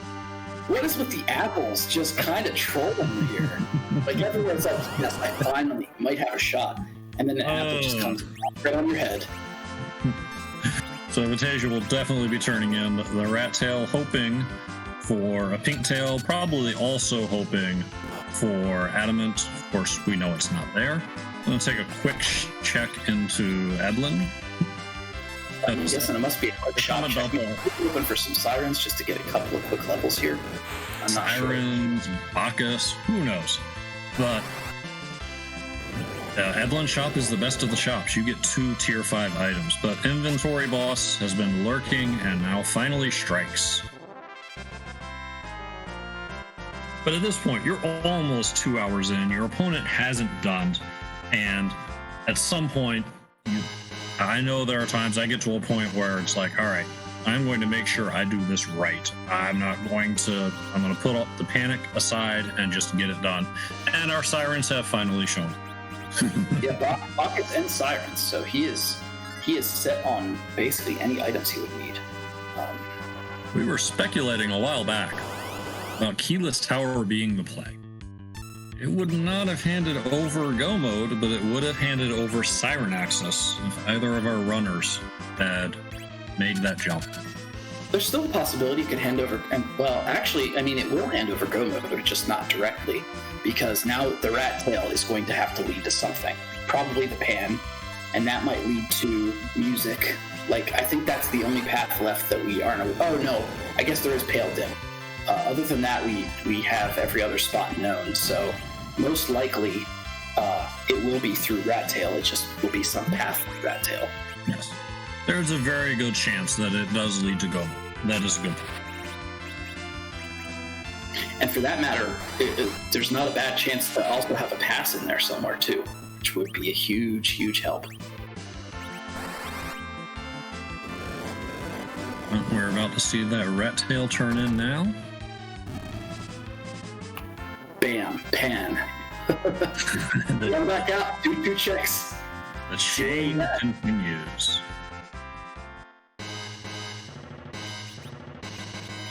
I think this is almost even if he can get. I don't know. Actually, yeah, Pyre's about to get going here. I think Pyre's ready to go. So, very curious.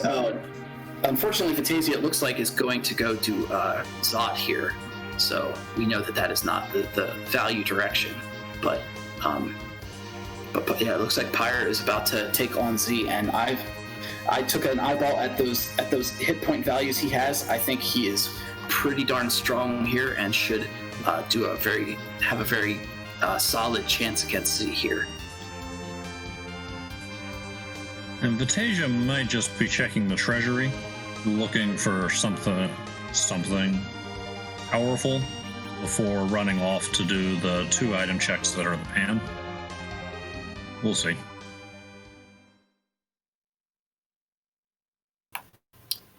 Whose butt are we going to kick again tonight? Take 2 on the Z. Take 2, end action.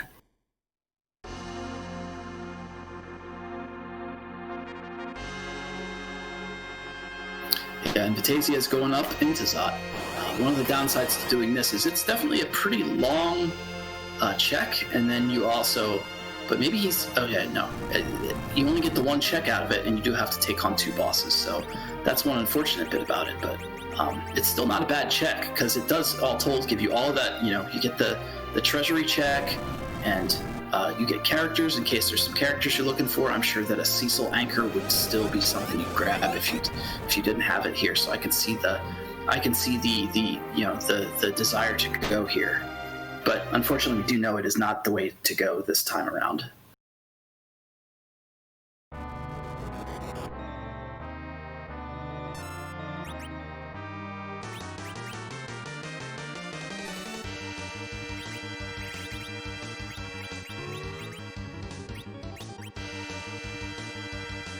I think Chaos doesn't know what's coming this time. It looks like reflex strats are happening too.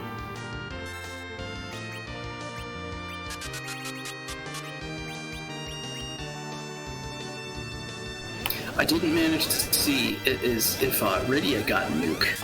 I know that with these levels, I'm pretty sure Palom did. But, oh yeah, in fact, somebody, yeah. Looks like nuke, that was the reflected nuke from Chaosmus, I see. that was the reflected, but there's a good chance that, and as Orion confirming, yes, Rydia has, with as much time as Pyre spent on the ground, was just determined, looked over his warriors, and made the call that there was just not enough melee damage to support a hybrid attempt, and that looks like it's going to turn out to be a good call. Yeah, with reflex strats, you're not going to have to worry about the refill. Like, most likely he's going to see one nerfed Big Bang at most and just kind of blow through this thing real fast. So pretty nice to get some power overwhelming on this Chaos Miss after that rough first try. And Vitasia not finding what he was hoping for in the characters. We knew there was an Eddie and Iridia waiting, but he gets the bad news and is about to take on this vanilla. Oh, Dathis. Gosh, you're so, I can't believe it. You're all over the seat, dude. Tasty, tasty vanilla. Vanilla is delicious. I will fight people about this.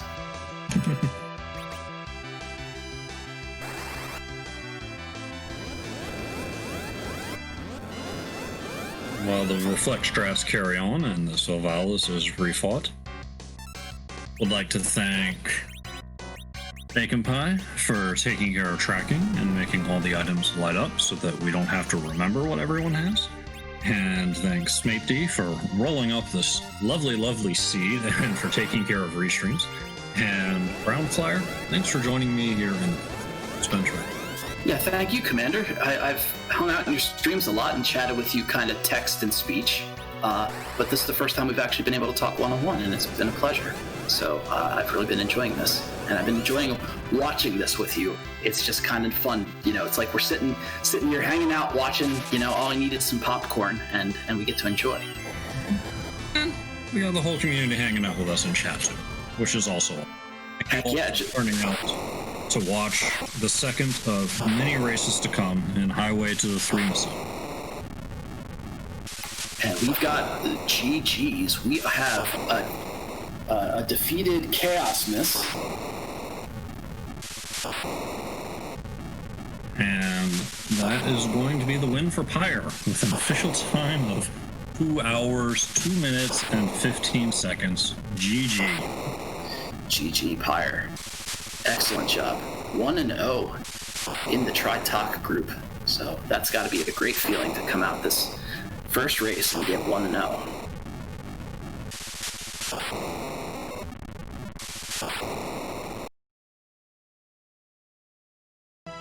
And we'll see if Pyre would like to come in for an interview.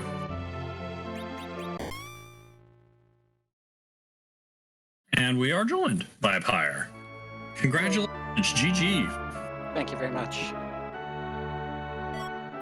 So yeah, Pyre, how are you feeling when you faced off Z first time? You know, you had go mode, and you went in there, and it's like, oof, just not doing enough damage.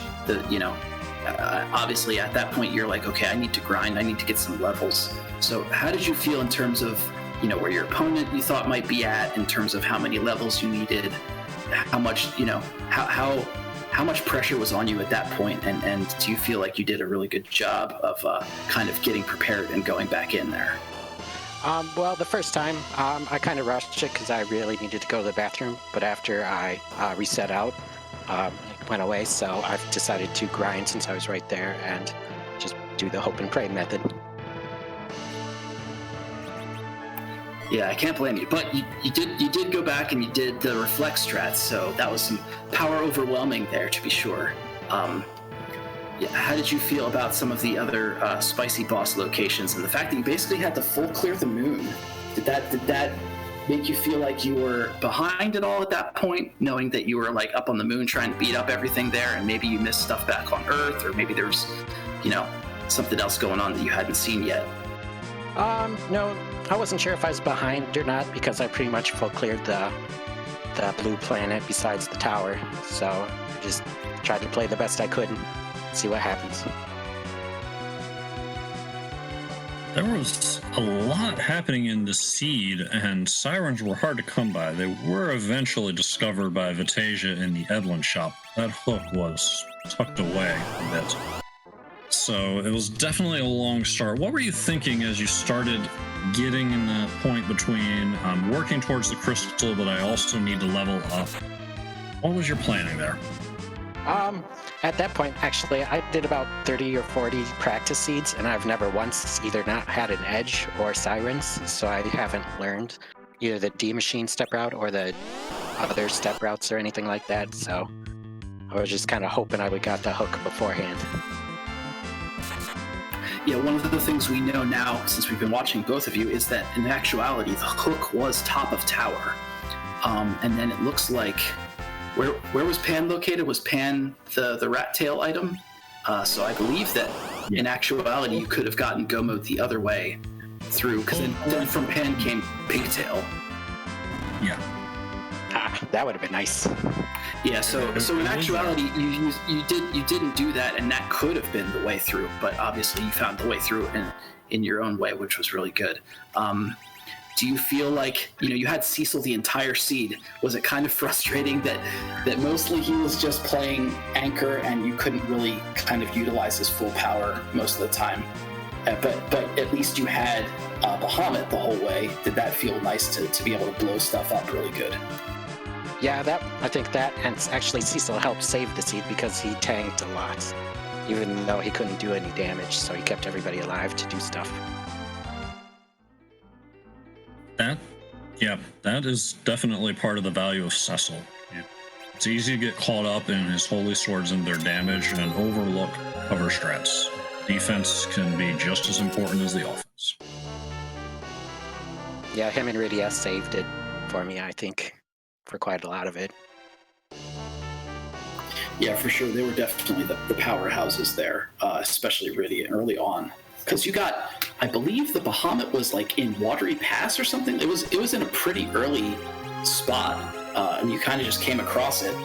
So that was an excellent thing to find that early, but that really opened the whole seat up for you.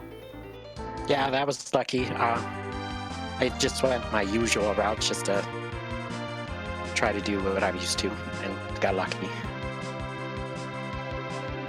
So now that you're sitting here at 1-0 in the Tri-Talk group, I mean that's got to be a relief to obviously get your first 1-0 out of this group.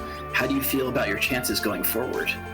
I'm just gonna try to do my best. My only hope actually for the tournament was to win one, but from here I think I'm gonna learn some step routes just in case. Hey, we're here to have fun, and speaking personally, if I go 0-3, I will still have had a great time and been glad to make it. So that's a wonderful attitude to have going in. Yep, I had a lot of fun.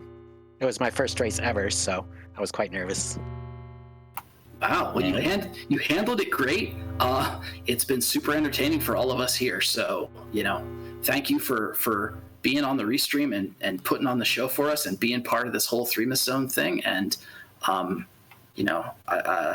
I hope things continue to go well for you, and I wish you the best of luck. I'm curious, are you excited for the future for watching other stuff? Other than beyond what you're doing here, what are you thinking about the whole tournament itself? I'm just excited to see everybody's strats, how everybody does. I only caught the end of the Fubu Gauntlet, so I never got to see everybody doing it, not just the top tier players.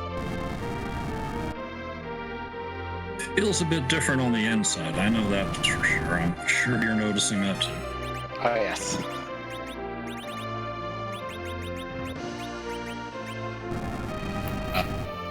Questions, Groundflier? Pyre, do you have any final thoughts? Nope, just thanks for having me. Well, yeah, again, GG's. Thank you for the interview. Thank you for the run, and I wish you the best of luck in the future. All right, thank you. Good luck. Pyre, quick, before you go. Chat would like music. I know we're behind on what we're seeing and what you're doing, but you have time to make that happen? I wish I could, but I already closed the game down. Yeah, unfortunately, he's at the 15-minute delay, so that makes it really difficult. No problem. Sorry. Hey, It's okay. No worries. No worries at all. Thank you. Hey, I made it through. Peace. No judgment. Yeah, no, thank you for the show. It was excellent, and best of luck. Absolutely. All right, thank you. All right, and Vitasia is now in the final boss fight here, too, so let's see how this goes. Obviously, Rydia and Tella made an early exit, but everyone else has substantial hit points. So my guess is that this is going to be a Zerk and Destroy fest. Well, not even necessarily need to Zerk because Cecil's got that adventure on. But this is going to be a pretty easy fight to just kind of sit here and just spam Cure 4 until it's done. Although those big bangs are coming fast because I think Cecil's agility is probably not super awesome.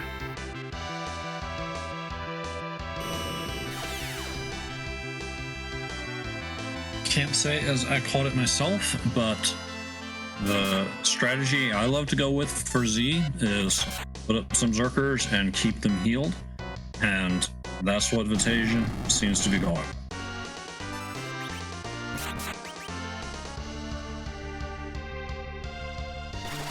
Yeah, I think if all else fails, it's the one thing that you don't really need to put a lot of it's an easy setup. Especially with Bacchus wines, it basically becomes free. And if you have a Rosa, that's all you really need. You've got your Cure 4s to throw down, you've got instant Zerk, you can just make it happen. And by the way, props to Vitasia for continuing this fight. Glad to see him pushing all the way through here, so that's awesome. Oh yeah, when you're being restreamed in general, but in particular for something like this, if the end's in sight, the people want to see it finish and see how it comes down, and props for seeing it through to the end.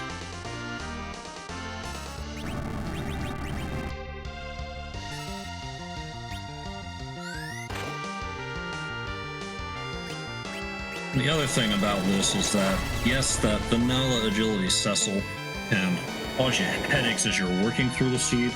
There are a couple of key points where if you got him in there, then you don't need to wreck him for the Z fight. If you can, through items or levels, get him to 28 agility or just over it, then you're not going to have any real issues with turn order or Zeromus' speed relative to yours. One thing you definitely don't want to do is be just shy of 28, because that... Oh yeah, I've seen some fights with 27 agility. It's horrifying, actually. You're not doing a single thing to slow down Z at 27 agility. All you're doing is slowing down your own team, and you don't want to be there, folks. Yeah, I mean, you're basically going to get maybe one command off per character before each big bang. It would just absolutely be a nightmare. So... thankfully, I don't think that's happening here at all, but it's definitely maybe not the most favorable agility situation, but more than favorable enough to finish the job. Yeah, it's just clearly not what's happening. It's just going to take a little while because you've got 2 Zerkers chipping in. You've got about 3,000 damage around. This could, Rosa's got a huge MP pool, but with Zerkers only chipping for 3 to 4K, we might see an Ether stash rated. Oh gosh, Trulls almost died there. Oh, that was close. But we are still in virus phase, and Rosa just dipped below 200 MP. There's 1 Ether 1. There were some Ether 2s.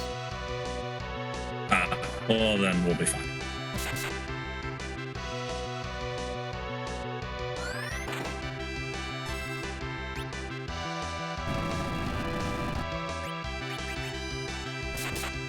And there's those lovely Bacchus you mentioned. Rosa's not going to have to spend a turn trying to Zerk.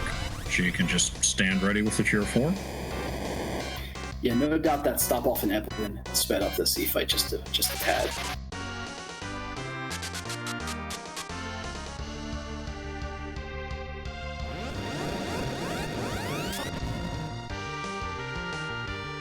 I had been trying for a nerf there with that slow.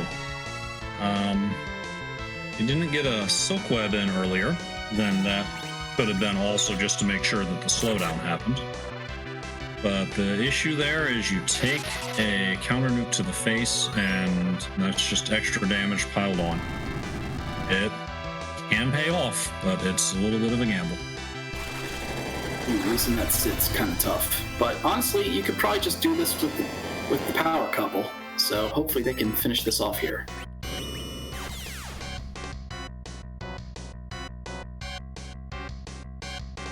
And the other thing that kind of slipped my mind is that Vitasia hasn't forged. Vitasia had to come in with an Avenger and just go with raw Avenger damage. So that's also another factor. Yeah, so you're only getting those 1,100 or much lower numbers instead of like maybe closer to 4,000. That's a huge difference, not having that X-Cal. Ooh, and a reset. That's difficult.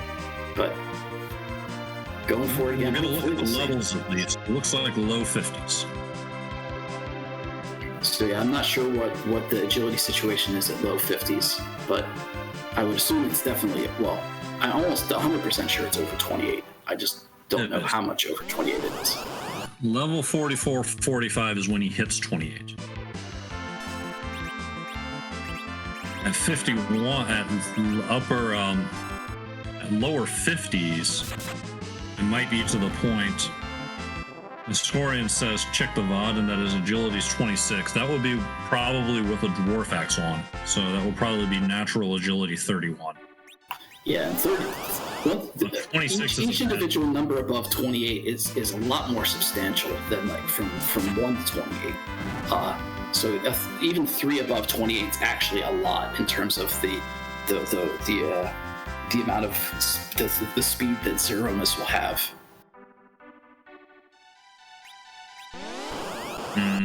But yeah, if he came in with a dwarf axe, then that's that horrific scenario we were talking about earlier, where the agility is just below 28 and your speed relative to Threemus is just bad news. And yes, correct, Troop, the vanilla agility flag is on for the entirety of the Threemus Zone tournament. Yeah, that's right. Not only for the group flags, but also for the bracket. For the bracket flags that are coming up. Oh, and he is at exactly 28 now with the dwarf axe. So now this fight is going to go a lot smoother. Cecil's not going to be as powerful for sure, but at least the agility is going to be in sync, and things are going to be Z is going to be a lot slower. He's going to be able to do a lot more stuff. Yeah, the Avenger glitch has an unfortunate downside under these circumstances. It puts your character in auto berserk even if you revive them, and that's wonderful. But whenever you don't take an action after picking up the Avenger, the game doesn't update the power of your weapon. And when you have something like an Excalibur around, that's a great thing. But when you're coming into it from a dwarf axe, yeah, because you're taking the strength of the dwarf axe. I have definitely made the mistake at some point of being barehanded and putting an Avenger on from barehanded. And it was hilarious because I'm doing like 200 damage with an Avenger sword.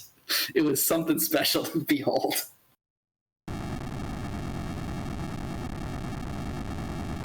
That is a thing, to be sure. But here we go.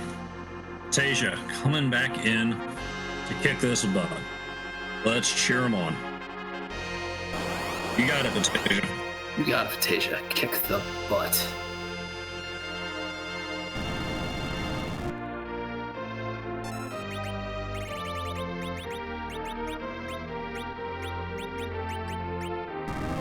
Bacon Pie, someone in chat correct me if I'm wrong, but I'm pretty sure that you are still stuck with your dwarf axe weapon. The key is that you still never took an action, and that taking some sort of action with the character is what causes the game program to update your weapon numbers.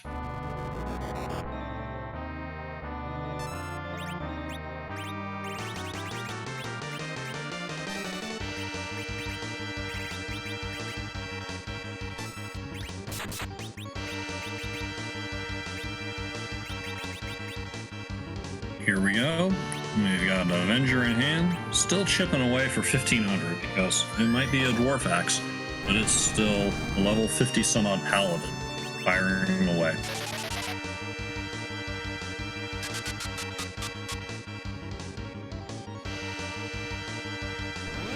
Oh, I guess did Vitasia not get silk webs? I see he's casting slow with Tella here. I have. And that would certainly explain the second slow coming in the previous fight.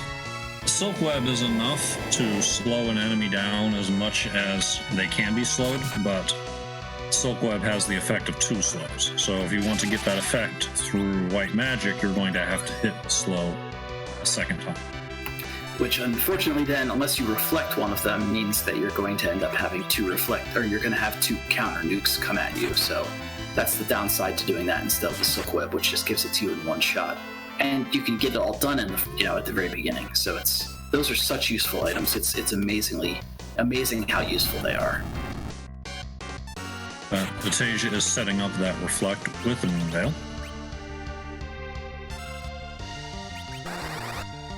Yeah, here comes the nuke. So I think things are going to get blown up real good now. That's going to make a huge difference. Even if he never picks Rydia back up and only fires off a couple of nukes, still being able to land in an extra 12k and push through the phase 2 faster is going to be a big deal. And getting the second slow to land. Yeah, and there you did the reflected slow, just like I was thinking. So he does not get that second. He does not get that counter nuke, which is good if you're not able to get the big bang nerf. Although obviously in this case, Rydia and Tella are now gone, but they were always going to probably be gone because their hit points are way too low. So this is the final party. You get in a nuke, and more importantly than that, as you're saying, the second slow comes in. It just can make such a huge difference in a Z fight. Just even something as, in Vitasia's case, leveling up is what helped get things off on the right foot, but even sometimes just something as simple as changing your party order so that your initial actions are a little more efficient. You get that fight started off on the right foot, and it just makes all the difference.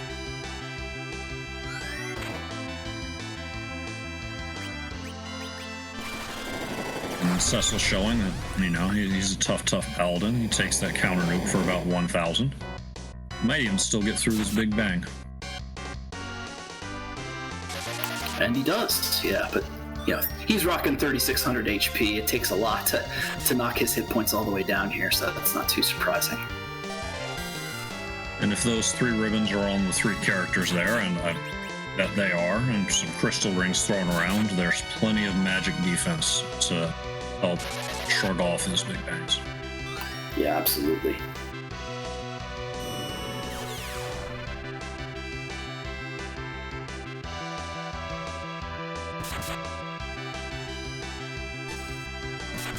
Unprovoked nuke from Chaosmus does mean we are in the second phase of the Z fight, and we will be here until we see rocks fall.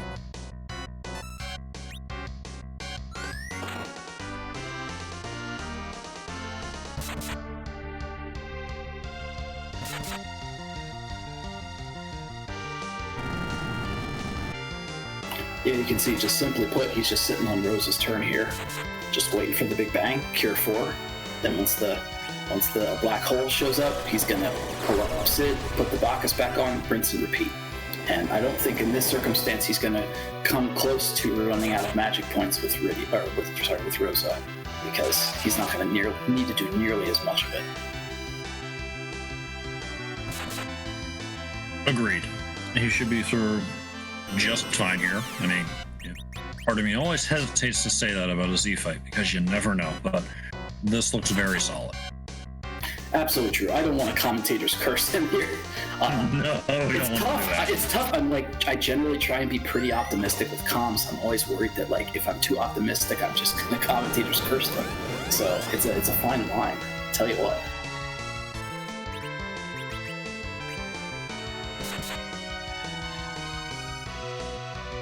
Nuke a little higher. An emergency cure 2 from Rosa should see Cecil through the big bang.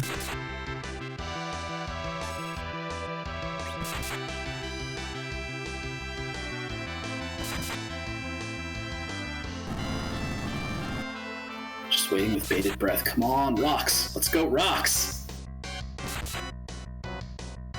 We've got a shake.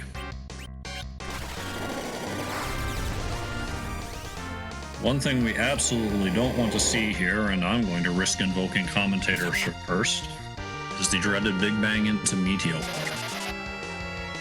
Oh yeah, that's real spicy. When you just lose all your hit points and then immediately the face switches to Meteo and everybody gets hit for like 800 to 1,000 damage, and it can wipe the party. And it's definitely wiped my party before. So that's a tough thing to see, but he's still going strong. Vitasia's guarding well against it. He's sitting on that Cure 4. He's firing the Cure 4 during the Big Bang animation. Cure 4 has no charge time. And Rosa does an amazing job of dancing between rocks. So even if he were to hit that horrible combination, I still think he would have a good chance of seeing it. And honestly, Meteo with ribbons, like, they might all dodge it, because ribbon is super good elemental defense, and very oftentimes just having a ribbon will stop a Meteo from even hitting you.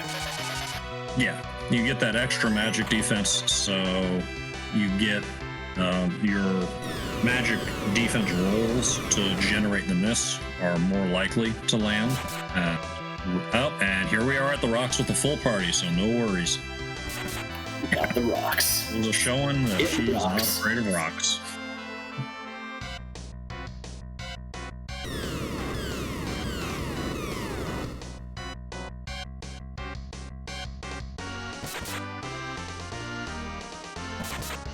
Go, go, go.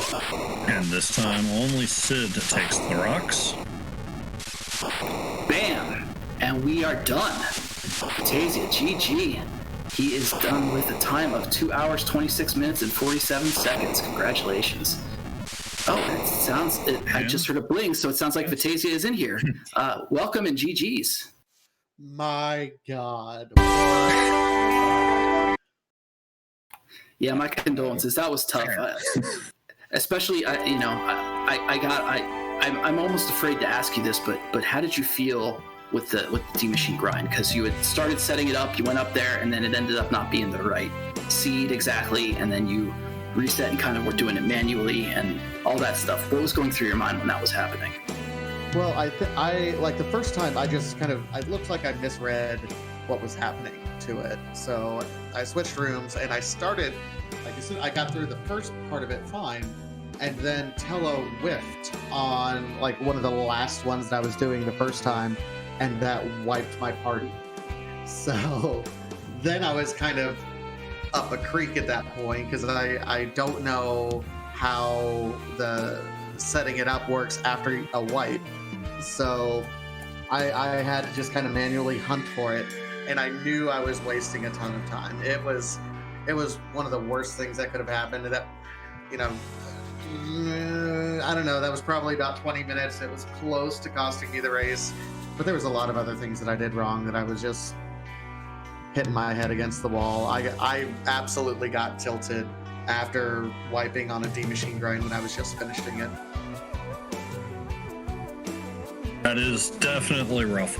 I have to ask you something real quick, Vitasia, on behalf of chat, and then we will get on to discussing the seed. Have you closed out your seed? And if not, can you show us music? I have not closed out my seed. Let me go ahead. I'll go ahead and reset and check it out. But don't sweat it. It would also probably take a while to load up. Yeah, I don't even have Twin Heart, guys. Well, you don't. So here's the nice thing: is you don't need it anymore. Actually, if you complete the seed and reset, then you can just walk over into Troya, into where the bedroom with Bedward, and just talk to the harp, and the music will play.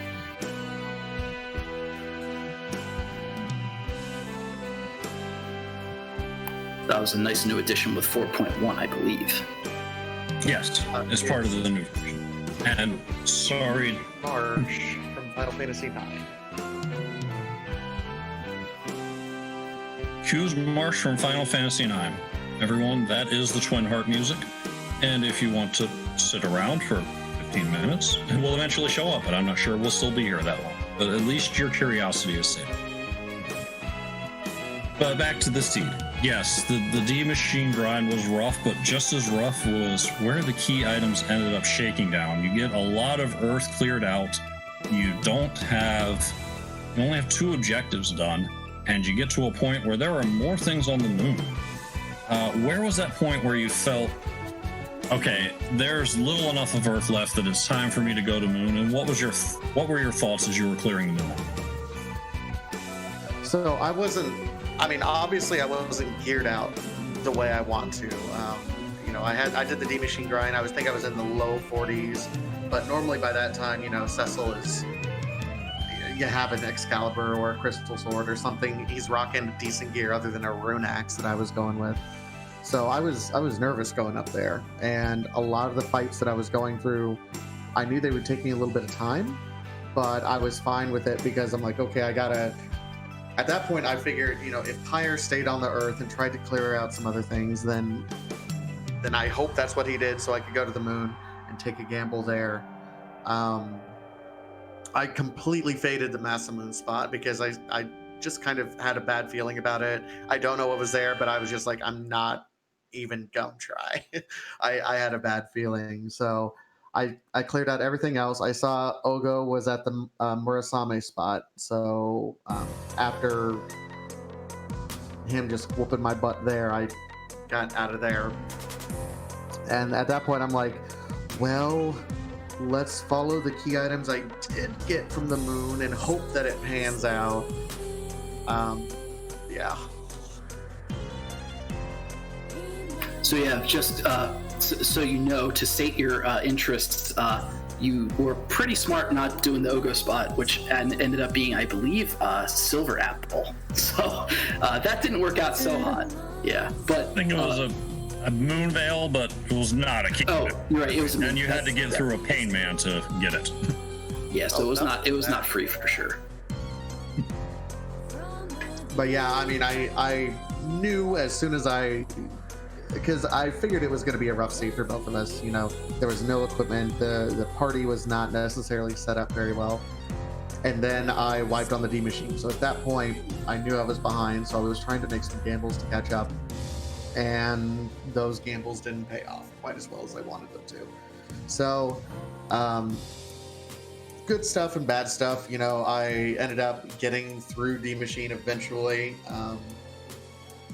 I didn't realize through most of the seed I had Cecil on with a black belt, which probably hurt a lot of my fights because he was just so fast.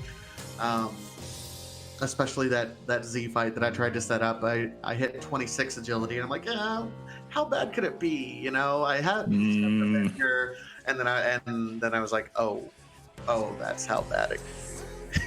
Yeah, it was like maybe one attack per big bang. At that point. It was definitely some speed. Yeah, 26 is a number of death. 28 or slightly above, you're good, and you got there. You got right to 28. Yeah, as soon as I was like, okay, it was not going well, so I said, at that point, I could even tell that Pyre had finished. And I'm like, well, let's make this less painful for myself and everyone else. Went and got the levels. But yeah, honestly, I mean, other than your issues with the D machine grind, which still honestly, like, props to you for going through and finishing it, because I can understand the feeling of being tilted and then just wanting to be like, screw this and run off. So the fact that you kept pushing and ended up doing it, it did take more time, but doing that made things a lot easier elsewhere. So I think that was super helpful for you. I think beyond that, like, everything else you did was very efficient. It was just that you were stuck in that one situation with the grinding. So I think hopefully you don't feel too discouraged with this. I think you did a really good job, and you put on a great show for all of us. So thank you for being a part of this, and thank you for letting us watch you stream, and it's been a pleasure commentating for this. But yeah, I think you did a really good job, and you have some places where you can get better, but like, I think you did really good otherwise, and so that was excellent. And just the resilience that you had getting back out of a situation that was really tough is something that takes some work. So like, serious props to that. And I'll second that real quick and just say that it's the tough seeds, the ones that punish you, that you learn the most from and grow the most from, and you've already seen some of that looking this over. Definitely encourage you to look at the playback and with that eye. And you're 0-1, but you can still knock down 2 wins and make your way to Magma, and the Hook group is always waiting if that doesn't shake out either. No, absolutely, and there's lots of lessons to take away from here. Props to Pyre. You know, this was a seed that I don't know if a lot of people could have gotten sub 2 hours on. Then he was right there at the 2-hour mark. So, props to him, and I hope he continues to do well. Our entire group is we're all pretty, I would say, even. Like there's no big names, but you know, looking at people's VODs, all of us are kind of at the same skill level, so it's going to be a very entertaining group to watch. Yeah, I think you all absolutely have a chance. So, you know, one loss, you still have absolutely a chance to get hooked, like Commander said. So keep fighting, and best luck in the future. And I'll be looking forward to seeing your next race. Awesome, and thank you guys for doing the comms, and everyone in the background as well. Thank you guys so much. Thanks. Take care.